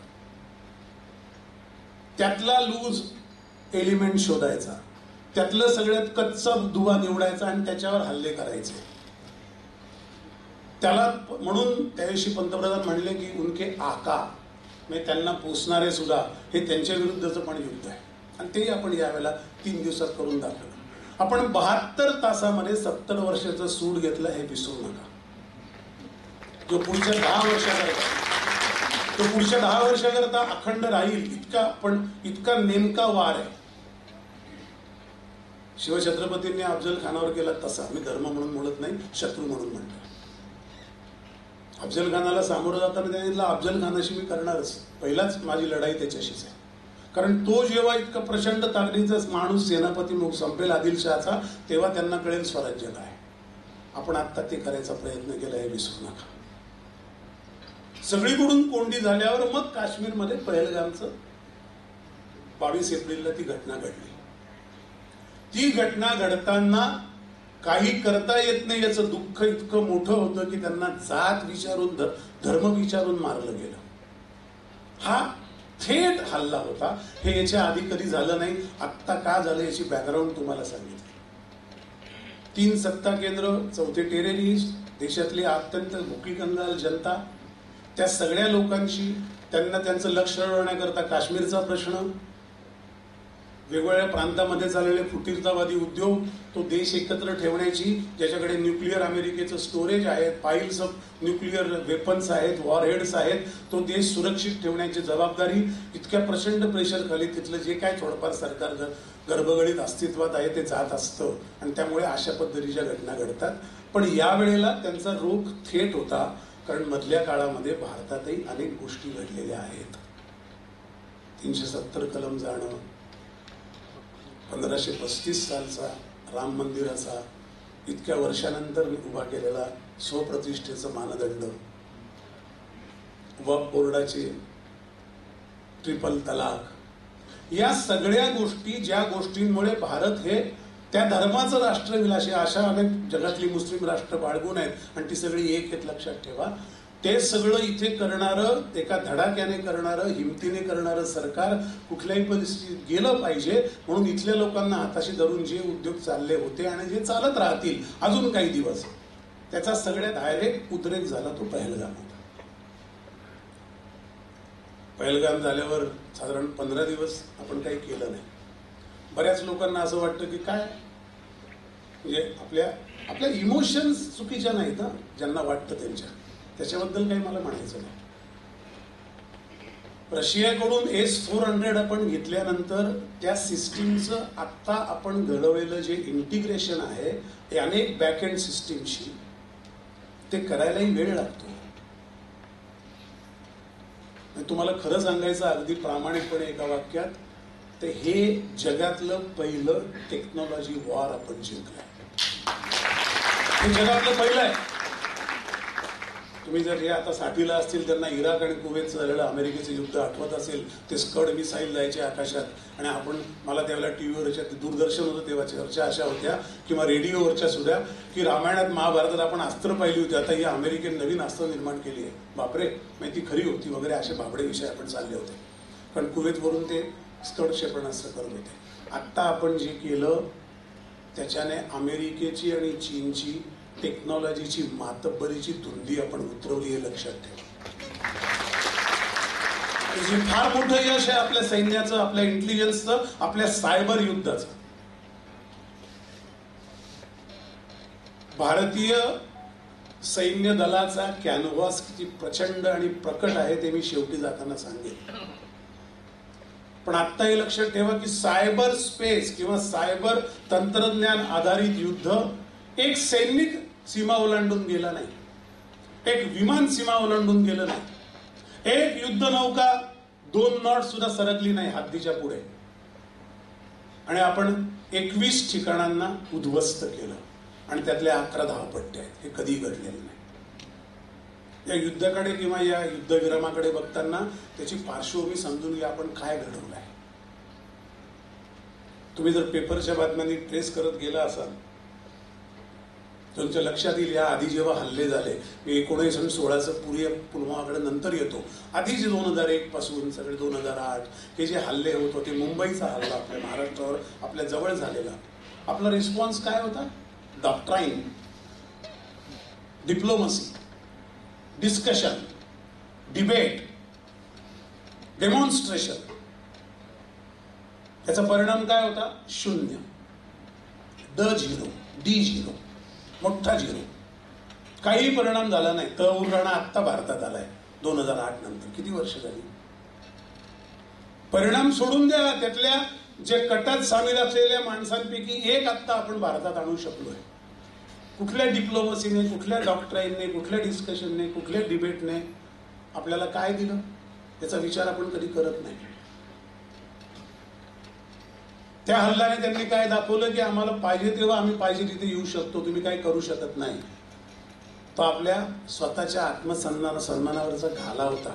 आपण किती वीक आहोत हे जगाला दिसलं, म्हणून आपण आपलं डॉक्टराईन घेऊन प्रत्येक देशाकडे भिकाऱ्यासारखे फिरत होतो. मी शब्द वाईट वापरतोय पण ते मला प्रामाणिकपणे सांगावेसे वाटतात. कारण तसेच पण आपल्या जे कोणी ऐकत नसेल, आपल्या डॉक्टराईनवर रिॲक्शन नसेल कुठल्या महासत्तेची, तर ती अवस्था आपली लाचारासारखीच आहे. खूप चर्चा घडवल्या आपण. काय केलं? 2016ला जेव्हा पहिल्यांदी उरीचा हल्ला झाला तेव्हा आपण रिॲक्ट झालो, आणि नंतर पुलवामाच्या याला आपण बालाकोट तिथे हल्ला केला. या 2 हल्ल्यांची रचना करताना आपल्या हवाई दलाने जी काही योजना केली, एक रडार असते, रडार विमान असतं, ते जातं आणि ते अंदाज घेतं तयारीचा, आणि नंतर त्याच्या अंदाज करून परत येण्याच्या पोकळीतून बॉम्बर्स गेले आणि त्यांनी बालाकोटचा हल्ला घडवला. त्याचा पण अंदाज आला नाही. तेव्हाही त्यांनी रिटॅलिएटचं बोलले, काही होऊ शकलं नाही. पण हे बालाकोट काहीच नाही अशा पद्धतीचं हा युद्ध होता. बालाकोट किरकोळ वाटावं, मी ते मोठं आहे, किरकोळ मी त्याचं ज्यांनी ते केलं त्यांच्याबद्दल बोलत नाही, पण ते काहीच वाटू नये असं हे तंत्रज्ञानाचं युद्ध होतं. त्याची तयारी किती करावी लागली असेल, त्याच्याकरता काय कोऑर्डिनेशन करायला लागलं असेल. आता मी एका त्या कोणतो टॉम कुपर, त्याचं एक टीम कुपर, त्याचं ऐकत होतो. तो असं म्हणला की S-400 या मिसाईल डिफेन्स सिस्टीमला जे इंटिग्रेशन भारताने केलं, Russia would like to have that back end systems. म्हणजे जेव्हा मी तो सिक्वेन्स सांगतो कसे हल्ले, पण जेव्हा एखादं रडारवर त्या S-400ने 400 किलोमीटरचा परी घेतात जे टिपलं, तेव्हा त्याची इन्फॉर्मेशन रिअल टाइम तिन्ही दलांकडे जात होती. त्या क्षणी काय टिपलं याची फोन उचलून होतं सांगत, त्यांना दिसत होतं, कारण ते तयार होते. ऑन युअर मार्क सेट बोला, धावणारी माणसं उभी असतात ना 1.5 पायावर पोझिशन घेऊन, तसे सगळे विमानं, नौका सगळ्या तयार होत्या. तर जर फेल झालं असतं तर आपण वेगळ्या पद्धतीची तयारी होती. हा बॅकअप प्लॅन होता. यात काय लोकांनी डोकं लावलं असेल ते कधी समोर येणार नाही, यायची गरज नाही, ती स्ट्रॅटेजी आहे. पण त्याचा अर्थ आपल्याला कळला पाहिजे. 15 दिवसाने आपण जेव्हा हल्ला केला तेव्हा आपण आपल्या देशातल्या या फुटीरतावादी लोकांच्या मनस्थिती लक्षात घ्या. त्यांनी आपलं फार नुकसान केलं आणि ते अजून करतायत. त्यांना खड्यासारखं बाजूला काढलं पाहिजे. त्यांना माहित होतं की जेव्हा अर्धी नाही, 2%, 3%, 10% माणसं ही काहीतरी वेगवेगळी विधानं करत बसतील आपल्या सैन्य दलाबद्दल, या सरकार केवळ पक्षाला विरोध म्हणून अशी विधानं करत बसतील जी सैनिकांचा अपमान करतील, देशाविरुद्ध प्रसंग गेले तरी बेहत्तर, पण आम्ही अशी मतं मांडत राहणार. त्यांच्याकरता ते ड्रील होतं, कशात तरी त्यांनी गुंतून राहावं म्हणून. आपल्याला काही ड्रील बिल करायची गरज नाही. रात्रंदिना आम्हा युद्धाचा प्रसंग, गेली 70 वर्ष तुकाराम महाराज गेल्यापासून ते वाक्य आपण जगतोय. युद्धाचाच प्रसंग आहे. असं देशच नाही इतके हल्ले, इतक्या प्रकारची घुसखोरी, इतक्या प्रकारची इन्सर्जन्सी, इतक्या प्रकारचं लीक, इतक्या प्रकारचे गद्दार, इतक्या प्रकारचे जयचंद एकाच ठिकाणी गुणागोविंदाने वगैरे नांदत असलेला दुसरा देश नाही. त्यामुळे त्यांना कुठेतरी घेऊन जायला लागताना कात्रजचा घाट, छत्रपती पुन्हा येतात. छत्रपती एक दंडक आहे हो युद्धशास्त्राचा, तो पुढचे 1000 वर्ष राहील. तिथे तो कर्नॉफ्लाइज आहे, तिथे ते मिसगायडिंग आहे. आणि ज्या दिवशी ड्रिल आणि ज्या दिवशी सायरन देव असतील त्या दिवशी रात्री हल्ला झालाय. त्यामुळे ड्रिल बिल काहीतरी फालतूपणा, याच्यावर बाईट तयार करणाऱ्या लोकांना काहीच कळलं नाही कशावर बाईट करायचं. पण 1-2 हल्ले नाही झाले. तुम्ही ते सगळे व्हिडिओ नीट कधीतरी या आत्ताच्या आपल्या मी बघितले असाल, तुम्ही सगळे सुज्ञ माणसं आहात, पण ते व्हिडिओ शांतपणे एकदा 3 तास 4 तास जातील. एक व्हिडिओ 7 एप्रिलचे व्हिडिओ काढून बघा. जैश ए मोहम्मदचं हेडक्वार्टरला जिथे हल्ला केलाय ना, त्याच्या कंपाऊंडची एक वीट सुद्धा पडलेली नाही. फक्त त्या प्लेसला सिव्हिलियन सोडून द्या, सैन्याच्या सैनिकाला मारणं सोडून द्या, शेजारच्या घरात सुद्धा काही घडलेलं नाही. इथे बसून केलेले हल्ले हे पहिल्यांदा घडले. बरं, प्रचंड लोकवस्तीचे देश आहे. इराणसारखं वैराण वाळवंट नाही आहे की 200-200 किलोमीटर काही लोकच राहत नाहीत, कुठे टाकलं तरी काय वाळवंटात पडत नाही. अत्यंत दाट लोकवस्तीचे एरिया आहेत, हायली प्रोटेक्टेड आहे. तेव्हा पहिल्यांदा लक्षात आलं पाकिस्तानी लोकांना चीनकडून आणलेल्या मिसाईल डिफेन्स सिस्टीम काही कामाच्याच नाही, त्यांना काही ट्रॅकच करता येत नाही, इंटिमेशनच येत नाही. इंटिग्रेट केल्या नाही का चालल्या नाही माहित नाही. कोणतरी म्हणलं ते चीनने डिश अँटिना विकले असं, तो विरोध होता व्हॉट्सअपवरचा, पण त्यांना ट्रॅकच झालं नाही. आणि तिथे पहिली ठिणगी पडली. जे काय हाफिज सईद आणि दाऊद इब्राहिम आणि तो कोण तिसरा एक मसूर अहमद या लोकांना पहिल्यांदा असं वाटलं की ये तो बेवकूफ है अपनी मिलिट्री, हमको प्रोटेक्ट नहीं कर सकते. ते एकाचा व्हिडिओ आला था की मुझे क्यों नहीं मार दिया.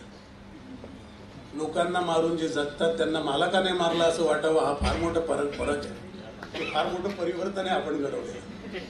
मलाच का नाही मारत, तर तो लोकांना मारत होता आयुष्यभर. त्याच्यावर वेळ आली, कारण आता कोणीच नाही आहे प्रोटेक्ट करणार.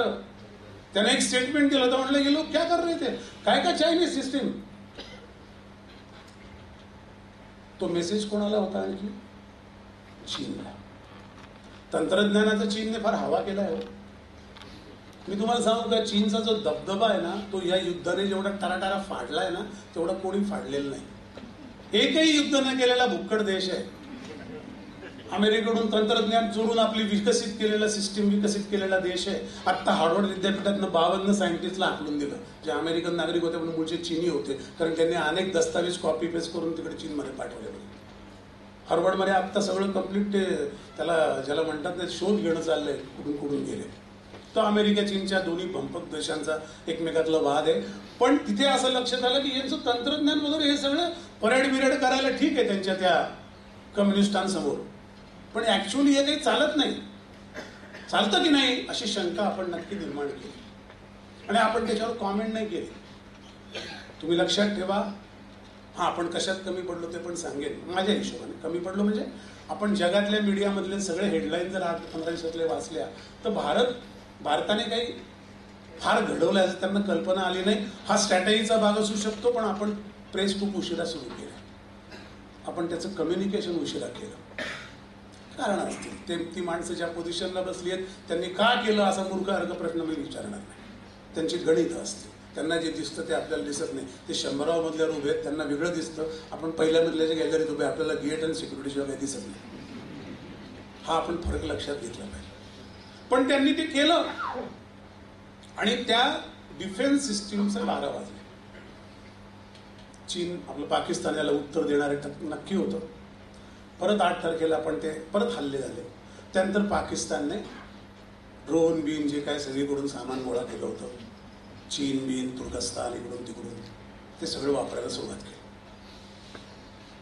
आपल्या S-400 रशियाकडून घेतलेली सिस्टीम, त्याचं इंटिग्रेशन इतकं प्रभावी होतं की एकही म्हणजे ते चीनचे 2 PL-25E आणि PL-15E असे 2 मिसाईल जे पडले त्याचे तुकडे DRDOने चेक केले. त्यांना कळलं हे फार बोगस तंत्रज्ञान आहे, आपले मागे आहेत.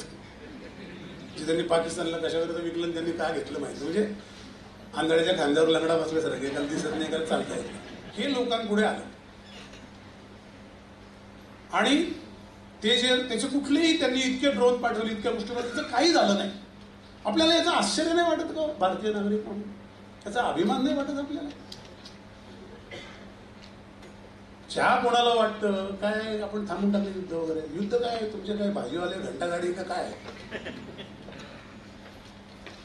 तुम्हाला ज्यांना असं वाटतं त्यांनी हा विचार करायला पाहिजे की अशी कुठल्या पद्धतीची सिस्टीम आपण जी आणली आणि ती इंटिग्रेट केली की एकही ड्रोन इथपर्यंत येऊ शकलं नाही, मिसाईल येऊ शकले नाही. चीनचे वापरून झाले, तुर्कस्तानचे वापरून झाले, जे काय अमेरिकेकडून गोळा केलेले बंगालमधले ते वापरून झाले, सगळे ड्रोन वापरले, काही उपयोग झाला नाही. इराणने 2 त्यांना मिसाईल दिले, फतेह 1 आणि फतेह 2. 400 किलोमीटर रेंजचं मिसाईल होतं ते. मात्र ज्या क्षणी 10 मेच्या संध्याकाळी ज्या क्षणी रात्री जयपूरवर येत होतं आणि ते आपण पाडलं, त्याची रेंज अशी होती की दिल्लीपर्यंत गेलं असतं. जयपूर दिल्ली फार अंतर नाही. तेव्हा आपल्या सगळ्या मिलिटरीचा जो प्लॅटून होता, म्हणजे नेव्हीपासून ते हवाई दलापासून ते मिलिटरी इंटेलिजन्सपासून ते सायबर पर्सन्सपासून सायबर इंटेलिजन्सपासून ते सैन्य दलापर्यंत एक असं चिली ज्याला म्हणतात अशी लहर गेली असणार की फतेह काही खूप गाजलेलं, पण एक इतक्या रेंजचं मिसाईल त्यांनी वापरायला सुरुवात केली, याचा अर्थ ते असू शकतात आणखी. आणि मग तेव्हा 10 मेला आपण जे 2.5 तासात केलं, त्यात पुढच्या 10 वर्षाची तजवीज आपण केली. असा विचार करून बघा, तुमच्या पुढे एक अत्यंत कठीण वेळ आलेली आहे आणि तुम्हाला 2 तासाचं मर्यादा आहे अद्दल घडवायची. आणि तुम्हाला आता अटॅक काय करायचा आहे की जिथून ते मिसाईल घेऊन विमानं उडतील ते इन्फ्रास्ट्रक्चर नष्ट करायचं आहे. इथे बसायचं आहे, दुसऱ्याच्या घरात जायचं नाही, इथून बसून करायचं आहे. सगळं सायबर टेक्नॉलॉजी वापरायची. याचा तुम्ही कधीतरी असं शांतपणे बसून विचार करा की हे एखाद्या हॉलिवूड चित्रपटात सुद्धा असं दाखवू शकणार आहे. अमेरिकेला तो पण धक्का असेल. What we cannot imagine they did it. What so called creative people in Hollywood cannot even imagine or draw that they designed and did it. आणि ते केलं.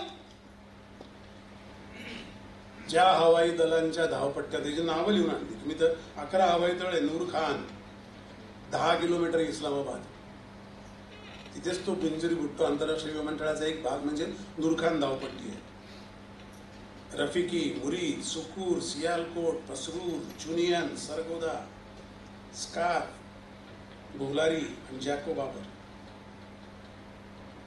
ते पाकिस्तानने बाबर, घोरी, फिरी सगळे जे मिसाईलची मिरवणुका काढल्या इतकी वर्ष ते वापरून झाले. मग चायनाचा माल, भंगार माल वापरून झाला. मग साठ्यातलं काही वापरून झालं. मग तुर्किस्तानचं वापरून झालं. मग इराणचं वापरलं आणि नंतर एकच उत्तर मिळालं आणि हे सगळे ठोप. आता एक विषय जो चर्चेला आहे त्याच्याकडे येतो आणि मी इथून बसून इथे कॅप्टन नरवणे बसलेत, कमांडंट आकाशे बसलेत, ही फार मोठी मोठी माणसं आहेत, PVSM, BSM वाले. पण मी धारष्टे असं करतो आणि माझ्या खिच्यात काही मागच्या माहिती म्हणून करत नाही. पण असं असतं की गातसूत्र पुस्तक लिहिल्यापासून मला डॉट जोडता येतात आणि त्यातला एक डॉट म्हणजे किराणा हिल्स. आता हा जो अब्दुल कादिर खान आहे ना, त्याने कहूताला जियाला पहिल्यांदा लॅबमध्ये ते युरेनियमची प्रोसेस दाखवली. तर जिया असा क्रॅकपॉट माणूस होता. त्याने त्या लॅबलाच कादिर खान रिसर्च सेंटर का लॅब असं नाव देऊन टाकलं. ती गोल्डन अक्षराची पाटी अजूनही तिथे टांगलेली आहे. आणि तो कादिर खान त्यांनी देशद्रोहाचा खटला भरला त्याच्यावर पाकिस्तानने पुढे, पण त्याच्या नावाची पाटी आहे. ते कहूता आणि काय त्याचं नाव त्या किराणा हिल जवळचं मापोस काय ते मॉप्स काय तो जो धावपट्टी जिथे हे बॉम्बिंग झालं नाही, सरगोदा जवळ आणि त्याच्यामध्ये एक ठिकाण आहे मुसाफा. तिथे जे बॉम्बिंग झालं त्यानंतर अमेरिकेची अशी सिस्टीम आहे. आता कसं असतं, मी तुम्हाला भाड्याने काही वस्तू तुमच्या घरात ठेवायला दिल्या तर तुम्ही एका लिमिट नंतर काय म्हणता, भाडं द्यावं. सांभाळायचा काही जोक आहे का? तुमच्या घरात उद्या कोणी 25 साप आणि 3-4 अजगर आणून ठेवून दिले, त्यांना सांभाळणं काही जोक आहे? ते म्हणे भाडं द्या, पिंजरे करा, त्यांना खाऊ पिऊ घाला. ते कोण खर्च करेल?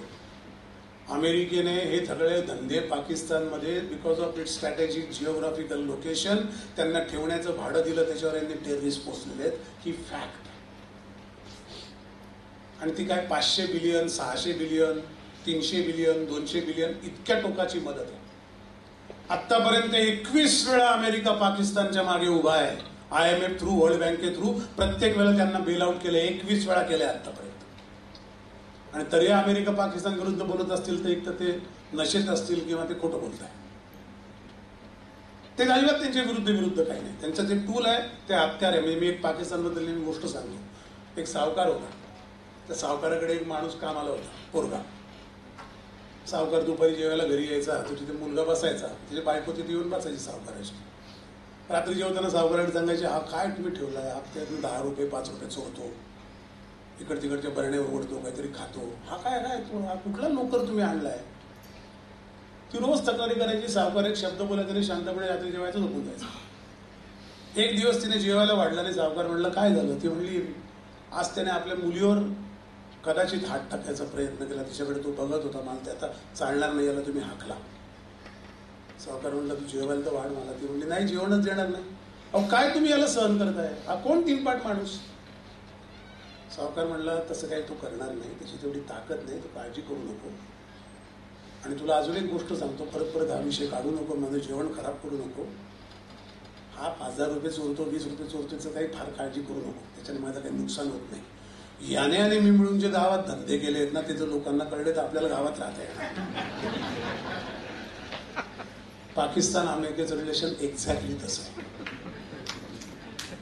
पाकिस्तान अमेरिकेने मिळून जे आशियामध्ये धंदे केले ते इतके घाणेरडे आहेत, ते इतके अमानुष आहेत, ते इतके अमानवीय आहेत की अमेरिकेच्या सगळ्या प्रतिमा डागाळल्या जातील.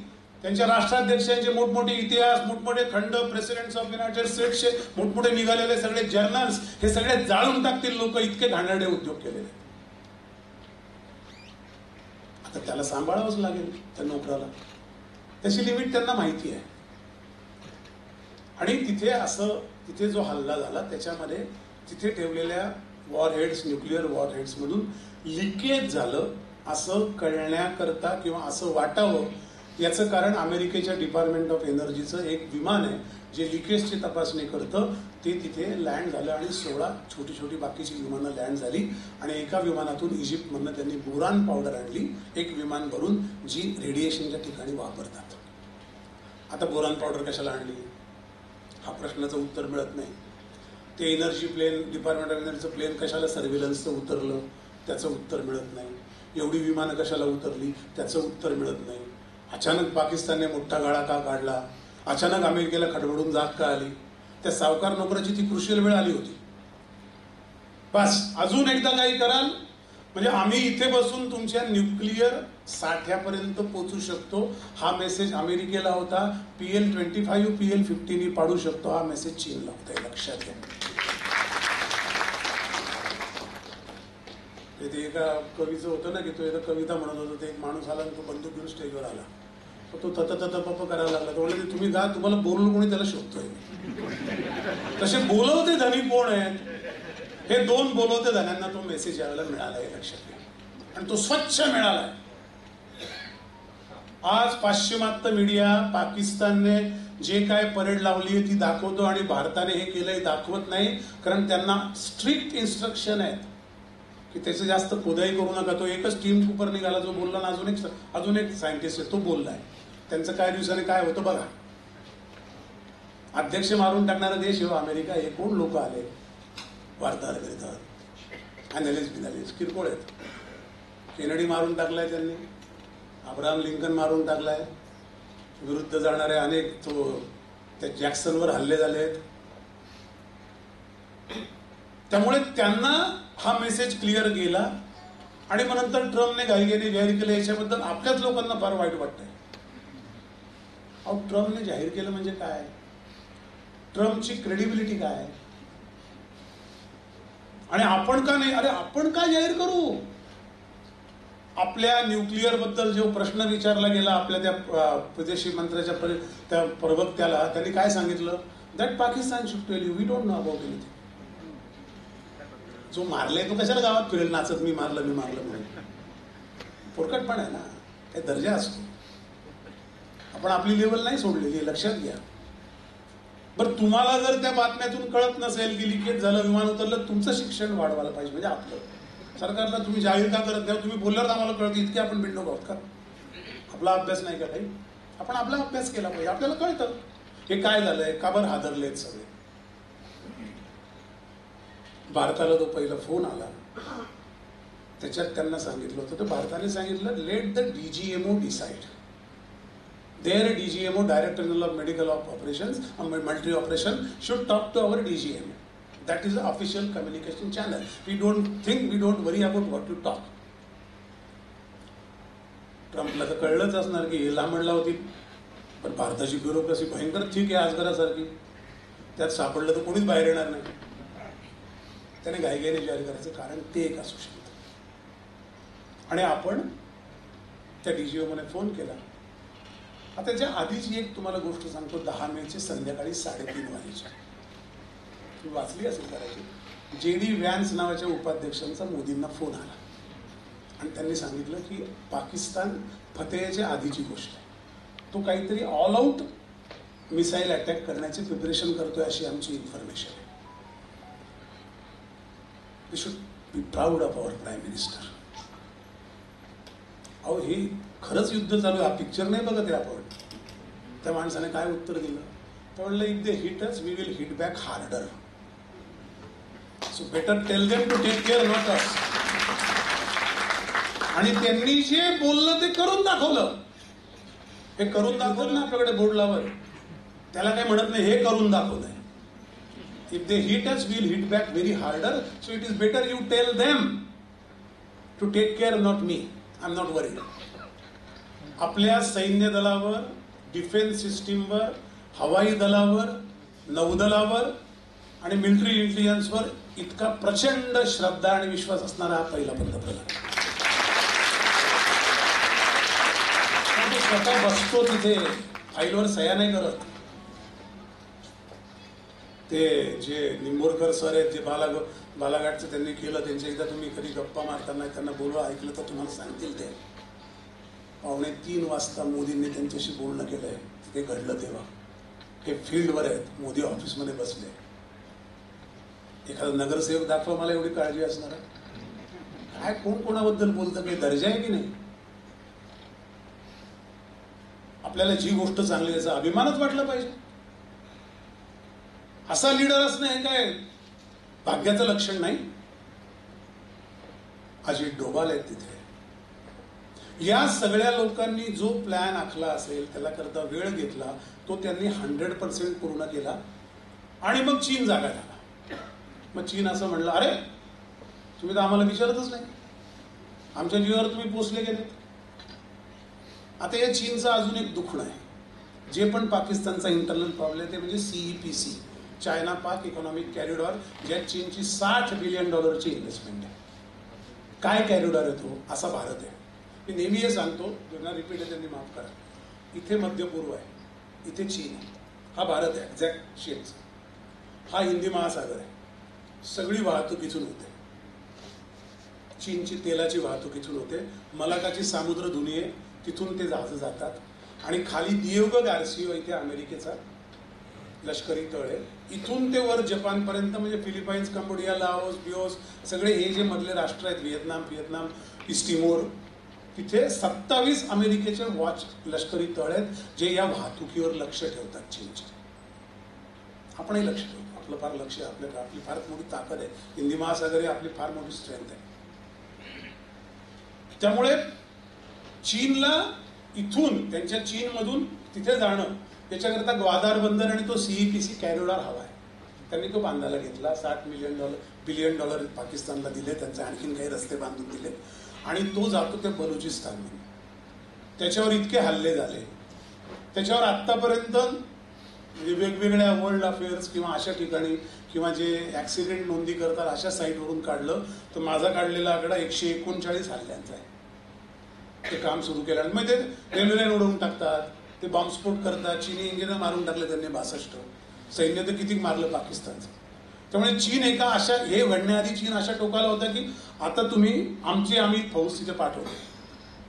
पण पाकिस्तान त्याला हो म्हणू शकत नाही, कारण दुसरा दादला आहे, दोन नवरे त्यांचे, तो जर मानगुट पकडेल. कारण पाकिस्तान ते होऊ देत नाही आणि त्यांचं नुकसान होत होतं. तो CEPC पूर्णपणे थंडावलेलं काम आहे. ग्वादार बंदर अर्धवट काहीतरी 70-75% बांधून झालंय, पण तिचं काही होण्याची शक्यता नाही. त्यामुळे चीनचं परत तेच चालू आहे आणि त्याच्यावर लक्ष आहे. तो अमेरिका चीनचा जग वाटून घेण्याच्या इराद्याचा, त्या प्लॅनचा एक भाग आहे, लक्षात घ्या. ते काही एकमेकांविरुद्ध असं कृपया समजू नका. मालकी ठरत नाही, कोण मोठा हे ठरत नाही. ते ठरेल तेव्हा त्यांची दोस्ती किंवा खरं युद्ध किंवा खरी दुश्मनी नाही. पाकिस्तानने चीनला इतकी मोठी महासत्ता असताना एका फालतू रस्त्याकरता एक फ्रस्ट्रेशन दिल्यामुळे पाकिस्तानच्या राजवटीवर चीनचा भयंकर राग आहे. त्यात चीनने तरी खूप लष्करी सप्लाय करून ठेवला, ते बाकी सगळे पैसे देतात. आणि ते करत असताना पाकिस्तानने जेव्हा DGMOने फोन करून बचाव, पंतप्रधान मोदींनी एक शब्द वापरला, गुहार लगाई. गुहारचा अर्थ काय? याचना केली. करेक्ट शब्द आहे. फोन नाही किया, अरे कर दो, गुहार लगाई. आणि तुम्ही त्यांना गुहार लावता, आम्हाला विचारत नाही, अमेरिकेचा ऐकता म्हणून चीनने बोंब मारल्या म्हणून ते काय चुटपुट त्यांनी नंतर काही उल्लंघन वगैरे केल्याच्या बातम्या ते त्यांच्या करतात. सगळे एकमेकांना वेड्यात काढतात. अहो, तुमचे मिसाईल आम्ही थांबवतो, गोळ्या वेळ्या सीमेवर चालल्याचा काही आम्हाला फरक पडत नाही. ठीक आहे, काही सिव्हिलियनचा मृत्यू झाला नाही असं, कारण आपण युद्धविराम झाल्याच्या विचारात. अमेरिका चीन यांचा सत्ता समतोल, अमेरिकेचं पाकिस्तानला वापरणं, चीनचं पाकिस्तानकडे सतत असलेलं लक्ष, बांगलादेशमधली अस्वस्थता, भारत एवढं सगळं करत असताना 4थ्या क्रमांकाच्या अर्थसत्तेकडे वाटचाल करतोय. अहो, युद्ध चालू ठेवा काय म्हणता तुम्ही? 21 एअरपोर्ट आपले किती दिवस बंद होते? 4. 9,000 कोटीचं नुकसान आहे बिझनेसचं. प्रगतिशील राज्य आहे राजस्थान, पंजाब, गुजरात, व्यापाराची राज्य आहेत. युद्ध काल ठेवा काय? ते रॉटन देश आहे, तिथे काय बरबाद देश, त्यांना काय फरक पडतो? आपलं युद्ध चालू ठेवायचं आणि त्याच्यामध्ये त्याच्याकडे येतो. तर ही सगळी पार्श्वभूमी लक्षात घ्या, त्याच्यामुळे युद्धविराम झाला. कारण आपल्याला एक लक्षात ठेवा, मी युद्ध करेल मला हवं तेव्हा आणि थांबवेल हवं तेव्हा, ही ताकद असते. ही ताकद डिस्प्ले करणं फार अवघड आहे.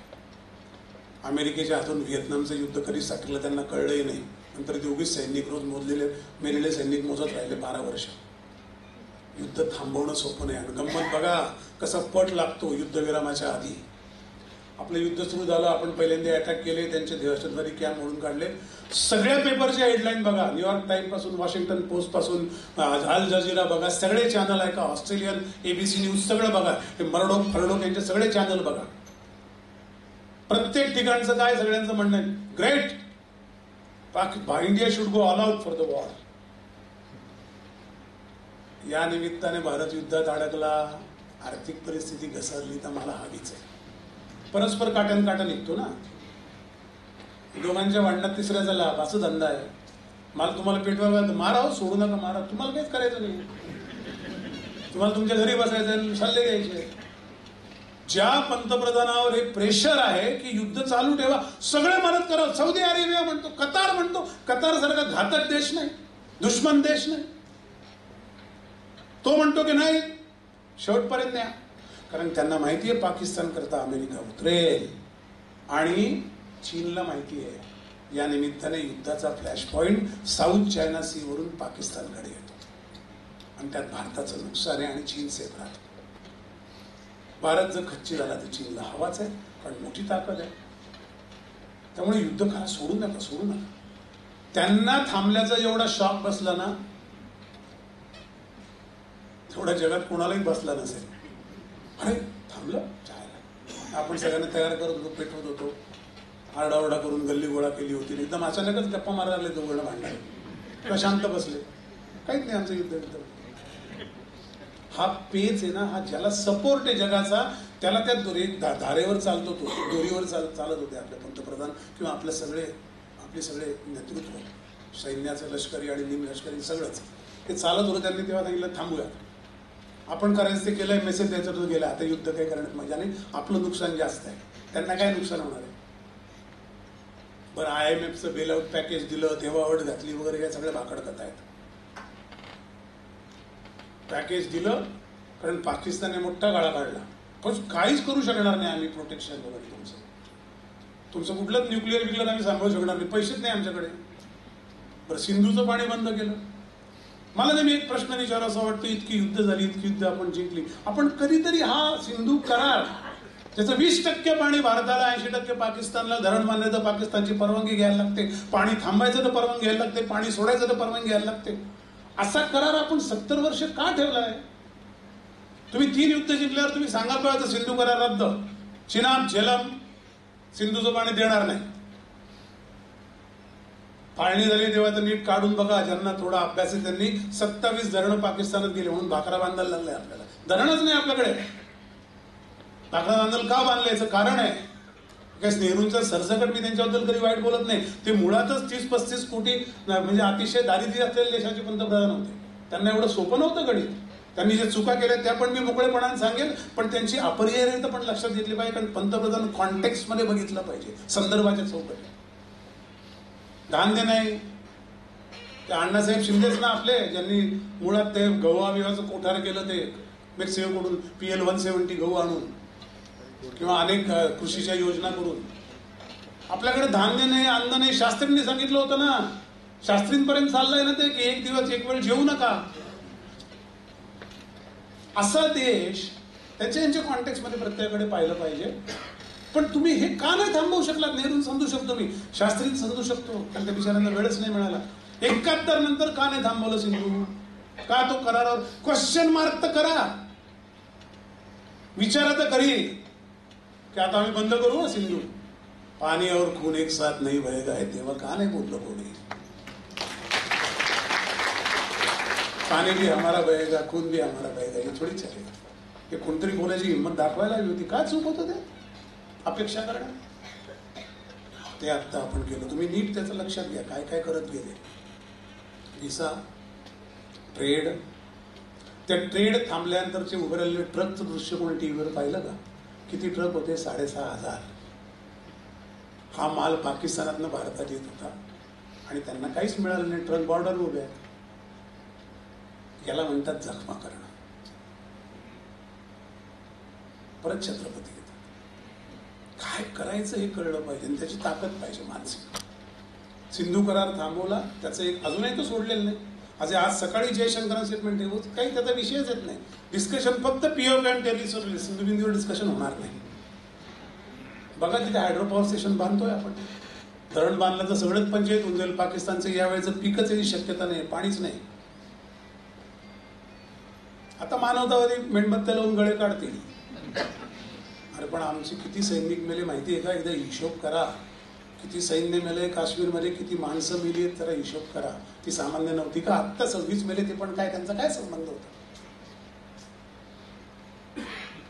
युद्धविरामाची ही पार्श्वभूमी आणि तो अत्यंत योग्य आहे, तो अतिशय ऍप्ट आहे आणि स्ट्रॅटेजी म्हणून ते सगळ्यात मोठं हुकमती पाऊल आहे असं माझं मत आहे. त्यामुळे युद्धविरामावर कृपया शंका उपस्थित करू नका असं माझी आपल्याला रिक्वेस्ट आहे. कारण याचं एक जरा कराल शंका उपस्थित, तर ते त्यांना फावणारे ज्यांना भारताचं हित नाही माहिती ना असे लोक आहेत. युनायटेड नेशन्स मध्ये टेररिस्टचा उल्लेख करायचा जेव्हा वेळ आली ठरावावर, त्यांनी आपल्या लोकांनी भारतात दिलेले ज्या बातम्या आहेत त्याची कात्रणं दाखवली आणि चीनने ते काढून घेतले त्या ठरावातून, युनायटेड सिक्युरिटी काउन्सिलच्या. की बघा भारतीय लोकच म्हणतायत. काही पुढारी तर आपल्या असं म्हटलं धर्मच विचारला नाही,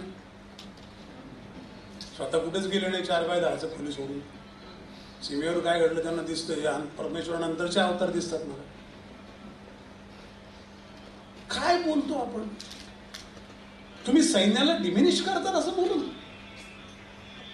तुम्ही करेजवर हल्ला करतात देशातल्या लोकांच्याच, आपल्याच. बालाकोटच्या वेळेला हल्लाच नसेल झाला, प्रूफ दाखवा. अरे जे सैन्य त्यावेळेला जे गेले होते, अभिनंदन सारखे लोक, ते आपल्या कुटुंबावर निखारा ठेवून गेले होते. त्यांना हे जेव्हा वाचेल काय असं झालं याचा पुरावा दाखवा. त्यांना काय वाटलं असेल? कुठल्या देशाकरता सर्व्हिस करतोय आपण याचं आपल्याला काही वाटत नाही. इतके ताळतंत्र सोडून मागणारी माणसं या देशामध्ये आहेत. आणि ती आहेत, त्यांनी जे प्रसिद्ध दिलं त्याचा आधार घेऊन पाकिस्तानने ते काढून टाकलं आणि चीनने प्रेशर आहे. त्यामुळे ते सगळ्यात सजग राहायची गोष्ट आहे. युद्धविराम झाला, आता पुढे काय? कधीही अमेरिका पाकिस्तानचं बोट सोडणार नाही हे भारताला पक्क माहिती आहे. तर तुम्ही म्हणाला क्वाड बीड कशाला आपण करतोय? आपल्या लहानपणी उदाहरण द्यायचे, एक पाल भिंतीवर 2.5 फूट चढली, 3 फूट घसरली, 4 फूट चढली, 6 फूट घसरली, एकूण किती पाल वर चढली, असं ते गणित असायचं. आपल्याला तसंच करायला लागतं या इंटरनॅशनल डिप्लोमसीमध्ये. तुम्हाला जिथे शक्य आहे तिथे हात पुढे करायला लागतो, शक्य तिथे ठोसा मारायला लागतो, शक्य तिथे मागे यायला लागतं. हे छत्रपतींनी पण आयुष्यभर केलं. तर देते का मिर्झाराज जयसिंगला एवढे किल्ले कष्टाने मिळवलेले? एक पाऊल मागे घेणं म्हणजे पराभव नाही, एक पाऊल पुढे जाणं म्हणून विजय नाही. ही कंटिन्युअस प्रोसेस आहे. आपण एकंदरीत सरासरी पुढे सरकतोय का नाही महत्वाचं आहे, आणि आपण पुढे सरकतोय. कारण आपण 4थ्या क्रमांकाची अर्थव्यवस्था परवा आपण जपानला मागे टाकलाय. बघा अजून 5 वर्षात काय होतं. एक ते सी के प्रल्हाद म्हणून आमचे मित्र होते अमेरिकेतले, मित्र म्हणजे गुरुवर्य माणूस मोठा. ते नेहमी म्हणायचे की India is like a elephant sleeping on a stage, don't wake up. If that elephant wake ups and start dancing you are all have to wake at the stage. हे सगळ्या बाबतीत खरं आहे बरं. ट्रम्प काय करतायत, काय करतील, जे ट्रेडचं चाललंय त्याच्याकरता हे प्रेशर टॅक्टिक्स म्हणून वापरतील. त्यांनी त्या टिम कुकला बोलवून सांगितलं ॲपलच्या की भारतात कारखाना काढू नका. तो त्यांचा ऐकणार आहे तुम्हाला वाटतं? अजिबात ऐकणार नाही. पण ते प्रेशर टॅक्टिक्स आहेत, त्याला बळी पडू नका, ते काही होत नाही. ट्रम्प टेरिफ बिरीफ हे भंपकपण आहे, त्यांना काही घडणार नाही. अमेरिकेतल्या लोकांना जर चीनमधनं एखादी वस्तू $2 मिळते, ती 246% टेरिफ लागल्यावर $20 मिळायला लागली, तर ती लोक अमेरिकन सरकारला दगड फेकून ते खाली उतरवतील ट्रम्पला. ट्रम्पला असं वाटतं की अमेरिकेत उद्योग येतील, त्याच्या देशाकरता फार चांगला थॉट आहे, पण ते शक्य नाही. तुला खालून पाणी वाहून गेलंय, अमेरिकन माणसं ती काम करणार नाहीत, ते स्किल शिल्लक नाहीत. परत डेट्रॉइट हा ऑटो हब म्हणून उभं राहू शकत नाही, कारण त्यांचं ते वाहन परवडणार नाही, कोणी विकत घेणार नाही, इतकं महागडं नाही, कारण एवढे तिथे बेसिक लेबर कॉस्ट एवढे हाय आहेत. पण त्यामुळे अमेरिका चीनच्या ऐवजी भारताला देईल असं नाही. तो व्हिएतनामला देईल, तो फिलिपिन्सला देईल, तो आणखीन कुठल्या तरी छोट्या छोट्या 100 देशांना देईल. चीनच्या कॉस्टवर भारताला अमेरिका मोठं होऊ देणार नाही. ही टसल चालू राहणार. अमेरिकेची वेळ तेव्हा येईल जेव्हा चीन दक्षिण चीन समुद्रामध्ये काही हरकती करेल, आणि तेव्हा क्वाड इफेक्टिव्हली काम करेल की नाही हे भारतावर अवलंबून आहे. कारण हिंदी महासागरावर भारता इतकी कोणाची हुकूमत नाही, आणि ते अमेरिकेला माहिती आहे. उगीच त्यांनी क्वाडमध्ये भारताला घेतलेलं नाही. जपान वरच्या टोकाला आहे, ऑस्ट्रेलिया खालच्या टोकाला आहे, 4च देशांचा क्वाड आहे. एक अमेरिका तो तिकडे आहे, त्या गोलार्धात आहे. दिएगो गार्शियावर एकट्या तळावरून काही होत नाही, नुसतं स्टेल्थ B-52 वापरून. हिंदी महासागराची खडानखडा माहिती असलेलं एकच नौदल आहे जगात, भारतीय नौदल, आणि त्यांना माहिती आहे काय करायचं. त्यामुळे क्वाडची जेव्हा गरज पडेल तेव्हा आपण निगोशिएट करू. हे असंच चालणार आहे. युद्धविरामाचा भारताच्या दृष्टीने हानिकारक असा काही परिणाम नाही. स्टेटस को कायम राहील. आपण काहीतरी खच्ची होईल, आपल्याला कोणी विचारणार नाही असं होणार नाही. भारताबद्दल भले भले देश आता उद्योग करणार नाही, काही बोलायचे, कारण त्यांनी आपली टेक्नॉलॉजिकल वॉरची ताकद पाहिलेली आहे. त्याचं प्रकट दृश्य आपण विश्वरूप दर्शनार्थ दाखवलंय 72 तासात. त्यामुळे ते काही होत नाही. उलट आता अशी रीग लागेल आपल्याकडे, माझा अंदाज आहे की इंटिग्रेशन कसं करायचं, मिलिटरी सर्व्हिसेस आणि मिसाईल डिफेन्स सिस्टीमचं इंटिग्रेशन आम्हाला शिकवा. याचे किती कॉन्ट्रॅक्ट होतात बघा. आता डिप्लोमसीवर आपलं काही नुकसान होत नाही, आपण मजबूत आहोत. अमेरिकन अध्यक्ष हा पपेट आहे, पुन्हा सांगतो. जे सूत्रधार आहेत, माझ्या घातसूत्रामध्ये म्हटले, ते त्यांच्या पद्धतीने त्यांच्या दोऱ्या ओढतील. कारण अमेरिकन बिझनेस उद्या जर टिम कुकला ॲपलने भारतात फोन बनवले नाही, आणि चायनात तर फोन बनवू शकत नाहीत ट्रेड वॉरमुळे किंवा आणखीन अमेरिकन चायनाच्या सत्तेच्या समीकरणामुळे, तर त्यांना या क्वालिटीचे फोन कोणी बनवून देणार नाही. त्यामुळे अमेरिकन उद्योगपतींचं प्रेशर येणार. आणि अमेरिकेत सरकार गिरकारला विचारण्यात इतके उद्योगपती किरकोळ नाहीत, सरकारला विकत घेणार आहेत. कोणी इलेक्शन लढवलंय ट्रम्पचं? Elon Musk. कोण आहे तो? रिपब्लिकन पक्षाचा कार्यकर्ता आहे, उद्योगपती आहे. $1 ट्रिलियन दिलेत त्याने. त्यामुळे हे लोक त्यांना दरवेशासारखे नाचवतील राजकारण्यांना. एक वेटो असतो, एक पोझिशन असते. पॉलिटिकली इनकरेक्ट अमेरिकन कधी वागत नाही, पण ते जे करायचं ते करणार. आणि मुळात युरोपचं आता नाटो आणि या सगळ्या युक्रेन युद्धामुळे करेक्शन होत असताना भारताला याचा कुठलाही डिप्लोमॅटिकली धोका संभवत नाही. किती वेळ झाला?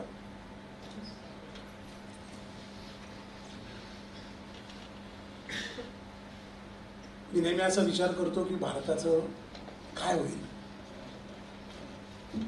भारताची प्लेसमेंट जरा लक्षात घ्या. पाकिस्तानच्या प्लेसमेंटबद्दल तुम्हाला सांगितलं. उत्तरेला चीन आहे, पूर्वेला म्यानमार आहे, पश्चिमेला पाकिस्तान आहे, दक्षिणेला श्रीलंका आहे.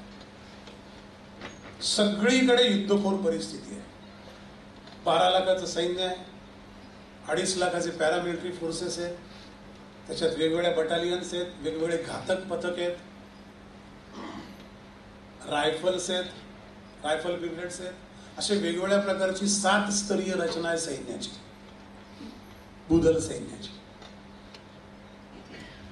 1500 एअरक्राफ्ट आहेत, 127 युद्धनौका आहेत, त्यात सगळ्यात झाल्या म्हणजे फ्रिगेट, पाणबुड्यांसकट, सबमेरिन आहे, 2 विमान वाहक युद्धनौका आहेत, विक्रांत आणि विक्रमादित्य. हे सगळा डोलारा घेऊन भारत उभा आहे. भारत आता काही बाबांचा, हत्तीचा, सापाचा आणि सॉफ्टवेअरचा देश राहिलेला नाही. विमान बाळगा, भारत हा अत्यंत सामर्थ्यशाली अशी सैनिकी ताकद आहे. मिलिटरी माईट कदाचित नसेल, पण मिलिटरी इनफ आहे. रक्षण करण्याकरता आहे, आक्रमण करण्याकरता आहे, आपण सिद्ध केलं. सगळ्यात महत्वाचं म्हणजे भारतीय सैन्याला युद्धाचा अनुभव आहे. इतकी वर्ष लढत असलेलं जगात एकाचही देशाचं स्वतःच्या देशात सैन्य नाही. दुसरीकडे जाऊन लढतील, इकडे त्यांना ट्रूप पाठवा, ते इराकमध्ये जाऊन लढतील, इकडे तिकडे लढतील. कुठल्याही सैन्याला माउंटेनरिंग युद्धाचा अनुभव नाही जगामध्ये. चायनाने एक युद्ध केलेलं नाही होते, काय बोलतात? तुमच्याकडे घुसखोरी म्हणजे युद्ध असतं काय? युद्ध 32 डिग्री -सेंटीग्रेड टेम्परेचर आहे, ते उभे आहेत लोक. हे कोणी जगात केलेलं नाही, करू शकत नाही. मूर्ख नाही ते सराव करताना भारतीय लोकांना बोलवतात. यांचे सराव कुठल्या तरी वाळवंटात होतात. युद्धभूमी काय वाळवंटावर असते होय? इतका अनुभवी सैन्य जगात कोणाकडे नाही, आणि हा आपल्या अत्यंत प्रतिष्ठेचा आणि अभिमानाचा विषय असतो.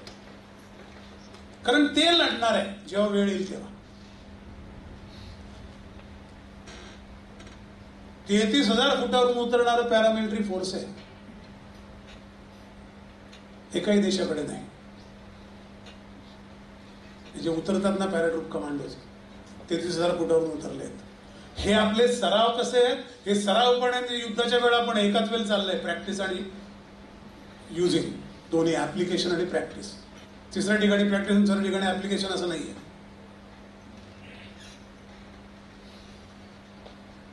सात 7,500 किलोमीटरची कोस्ट लाईन सांभाळतो भारत.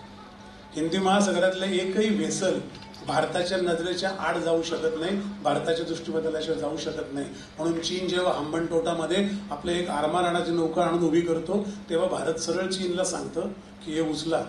तुम्ही त्यांना भाड्याने दिलं असेल, कर्ज दिलं असेल, बंदर बांधून दिलं असेल, तुमची युद्धनौका आमच्या याला धोका आहे. आणि चीन ते हटवते. कारण अनेक बाजूच्या दक्षिण आशियातल्या राष्ट्रांची संगनमत आहेत आपली. छोटे छोटे देश आहेत, पण त्यांची ताकद आहे. परत गनिमी गाव आहे, प्रत्येक जहाजावर फ्रिगेट हे सगळं आहेच. पाणबुड्यांचं मी सरळ पडत होतो, आणि आगाशे सर इथे आहेत. 20 पाणबुड्या, 3 ballistic missile, 13 destroyer, 15 frigates, 18 corvettes, 2 tracking ships, 9 survey vessels, 29 patrol vessels, 114 patrol boats. हा आपला पसारा आहे नौदलाचा हिंदी महासागरात पसरलेला. आणि हा सोपा नाही हो. बरं, हे आपण उभं करतोय. आपण INS विक्रमादित्य आणली. गेल्या 10 वर्षामध्ये, म्हणजे तुम्ही ऑब्जेक्टिव्हली विचार करा, पक्षपेक्षा सोडून द्या, ते किरकोळ विषय आहेत. Sorry personally. सरकार आणि ते राबवणारी सरकारी यंत्रणा आणि उभी केलेली संरक्षण प्रणाली, याचा एक कोणीतरी पेपर लिहायला घ्या, तुम्हाला कळेल कुठल्या वर्षात काय घडलं. आत्मनिर्भर भारतला असता तुम्ही. तेजस काय हो? Make in India fighter jet आहे, make in India, which was use in this war.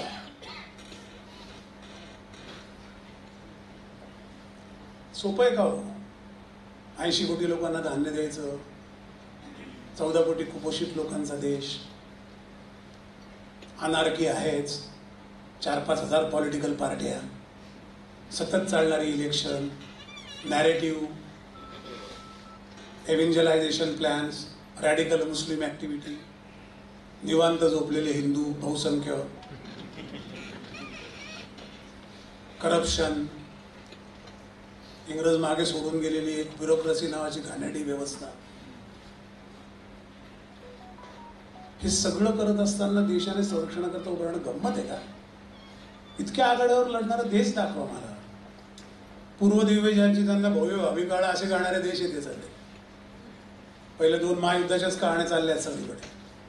इथे रोज युद्ध लढतोय आपण आणि अटॅक झालेला नाही ना. काय घडलेत घटना सांगा दंगलीच्या. पण किती इश्यू आहेत, किती नॅरेटिव्ह चालतात. साधं फार्मर आंदोलन होतं, त्यात किती नॅरेटिव्ह होतात.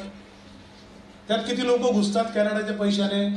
ते काय प्लॅन करतात की ते कायदे मागे घेतात. पंतप्रधान सकाळी सांगतात देश हित के लिए फार्मर्स के हित के लिए कानून लाया था, देश के हित में वापस ले रहा हूं. काय माहिती असेल त्यांच्याकडे देश हिताला काय बाधक घडणार होतं फार्मर्स कायद्यांमुळे 15 ऑगस्टला त्या वर्षी.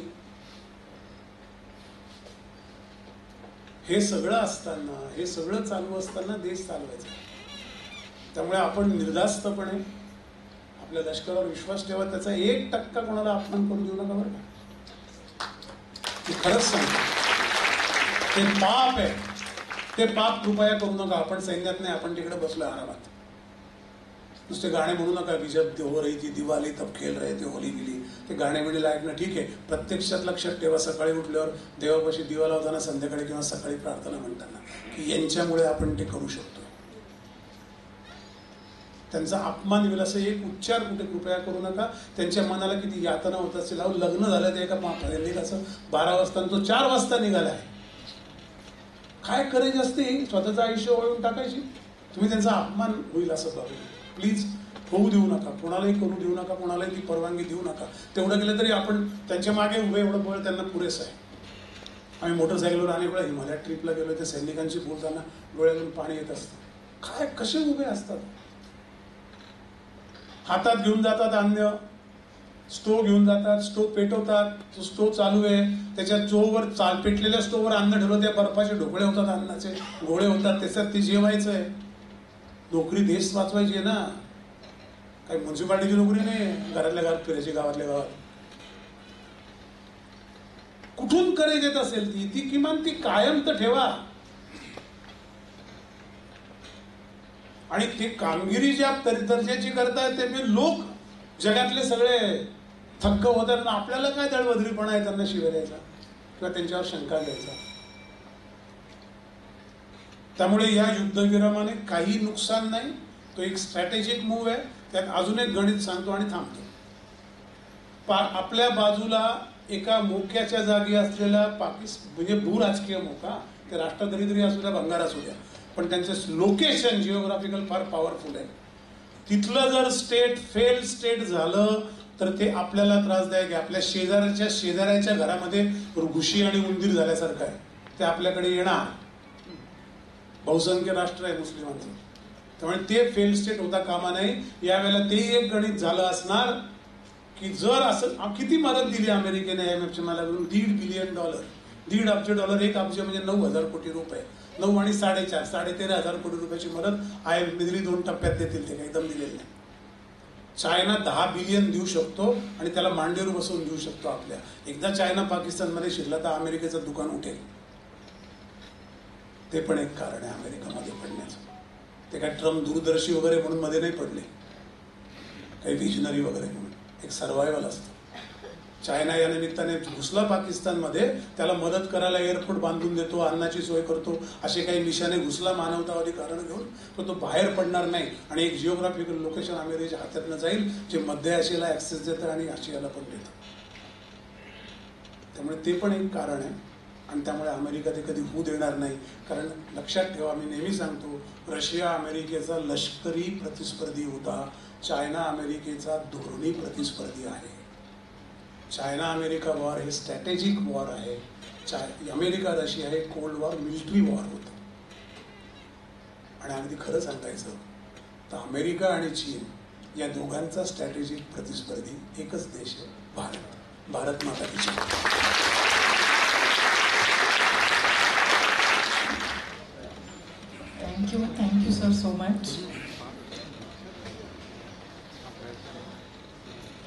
सरांचा अभ्यासपूर्वक विचार ऐकतच राहावासा वाटतोय. येस, प्लीज एक 5 मिनटं थांबा, आपण सांगतच करतोय कार्यक्रमाची. मला इथे असं बोलावंसं वाटतंय की I think this is the first time की आपण वॉरबद्दल इतकं मेस्मरायझिंगली ऐकत होतो सरांकडनं. It was yes. मी शंतनू देशपांडे सरांना विनंती करते की त्यांनी आभार प्रदर्शन व्यक्त करावं. दीपकजी, आपल्या टाळ्यांचा जो प्रतिसाद होता लोकांकडनं मिळणारा, तीच आपल्या आजच्या व्याख्यानाची निश्चितच पावती आहे. आणि आपलं व्याख्यान आजचं हे अस्वस्थतेकडून आश्वस्ततेकडे नेणार आहे. आपले खूप खूप आभार. आणि आज ज्यांच्यामुळे या कार्यक्रमाचं स्वरूपच पूर्ण बदललं आणि व्यापक झालं, तर त्याचे आमचे प्रमुख अतिथी अविनाशजी भिडे यांचे मी मनपूर्वक आभार मानतो. आजचे प्रमुख अतिथी लक्ष्मण सावजी आणि हेमंत देशपांडे यांचे खूप खूप आभार. आणि आपण सर्वजण वेळात वेळ काढून इथे उपस्थित राहिला, कार्यक्रमाला खूप चांगल्या पद्धतीने प्रतिसाद दिला, त्याबद्दल मी आपले मनपूर्वक आभार मानतो. आणि कार्यक्रम संपला असं जाहीर करतो आणि कार्यक्रमाची सांगता वंदे मातरमनी होईल. धन्यवाद.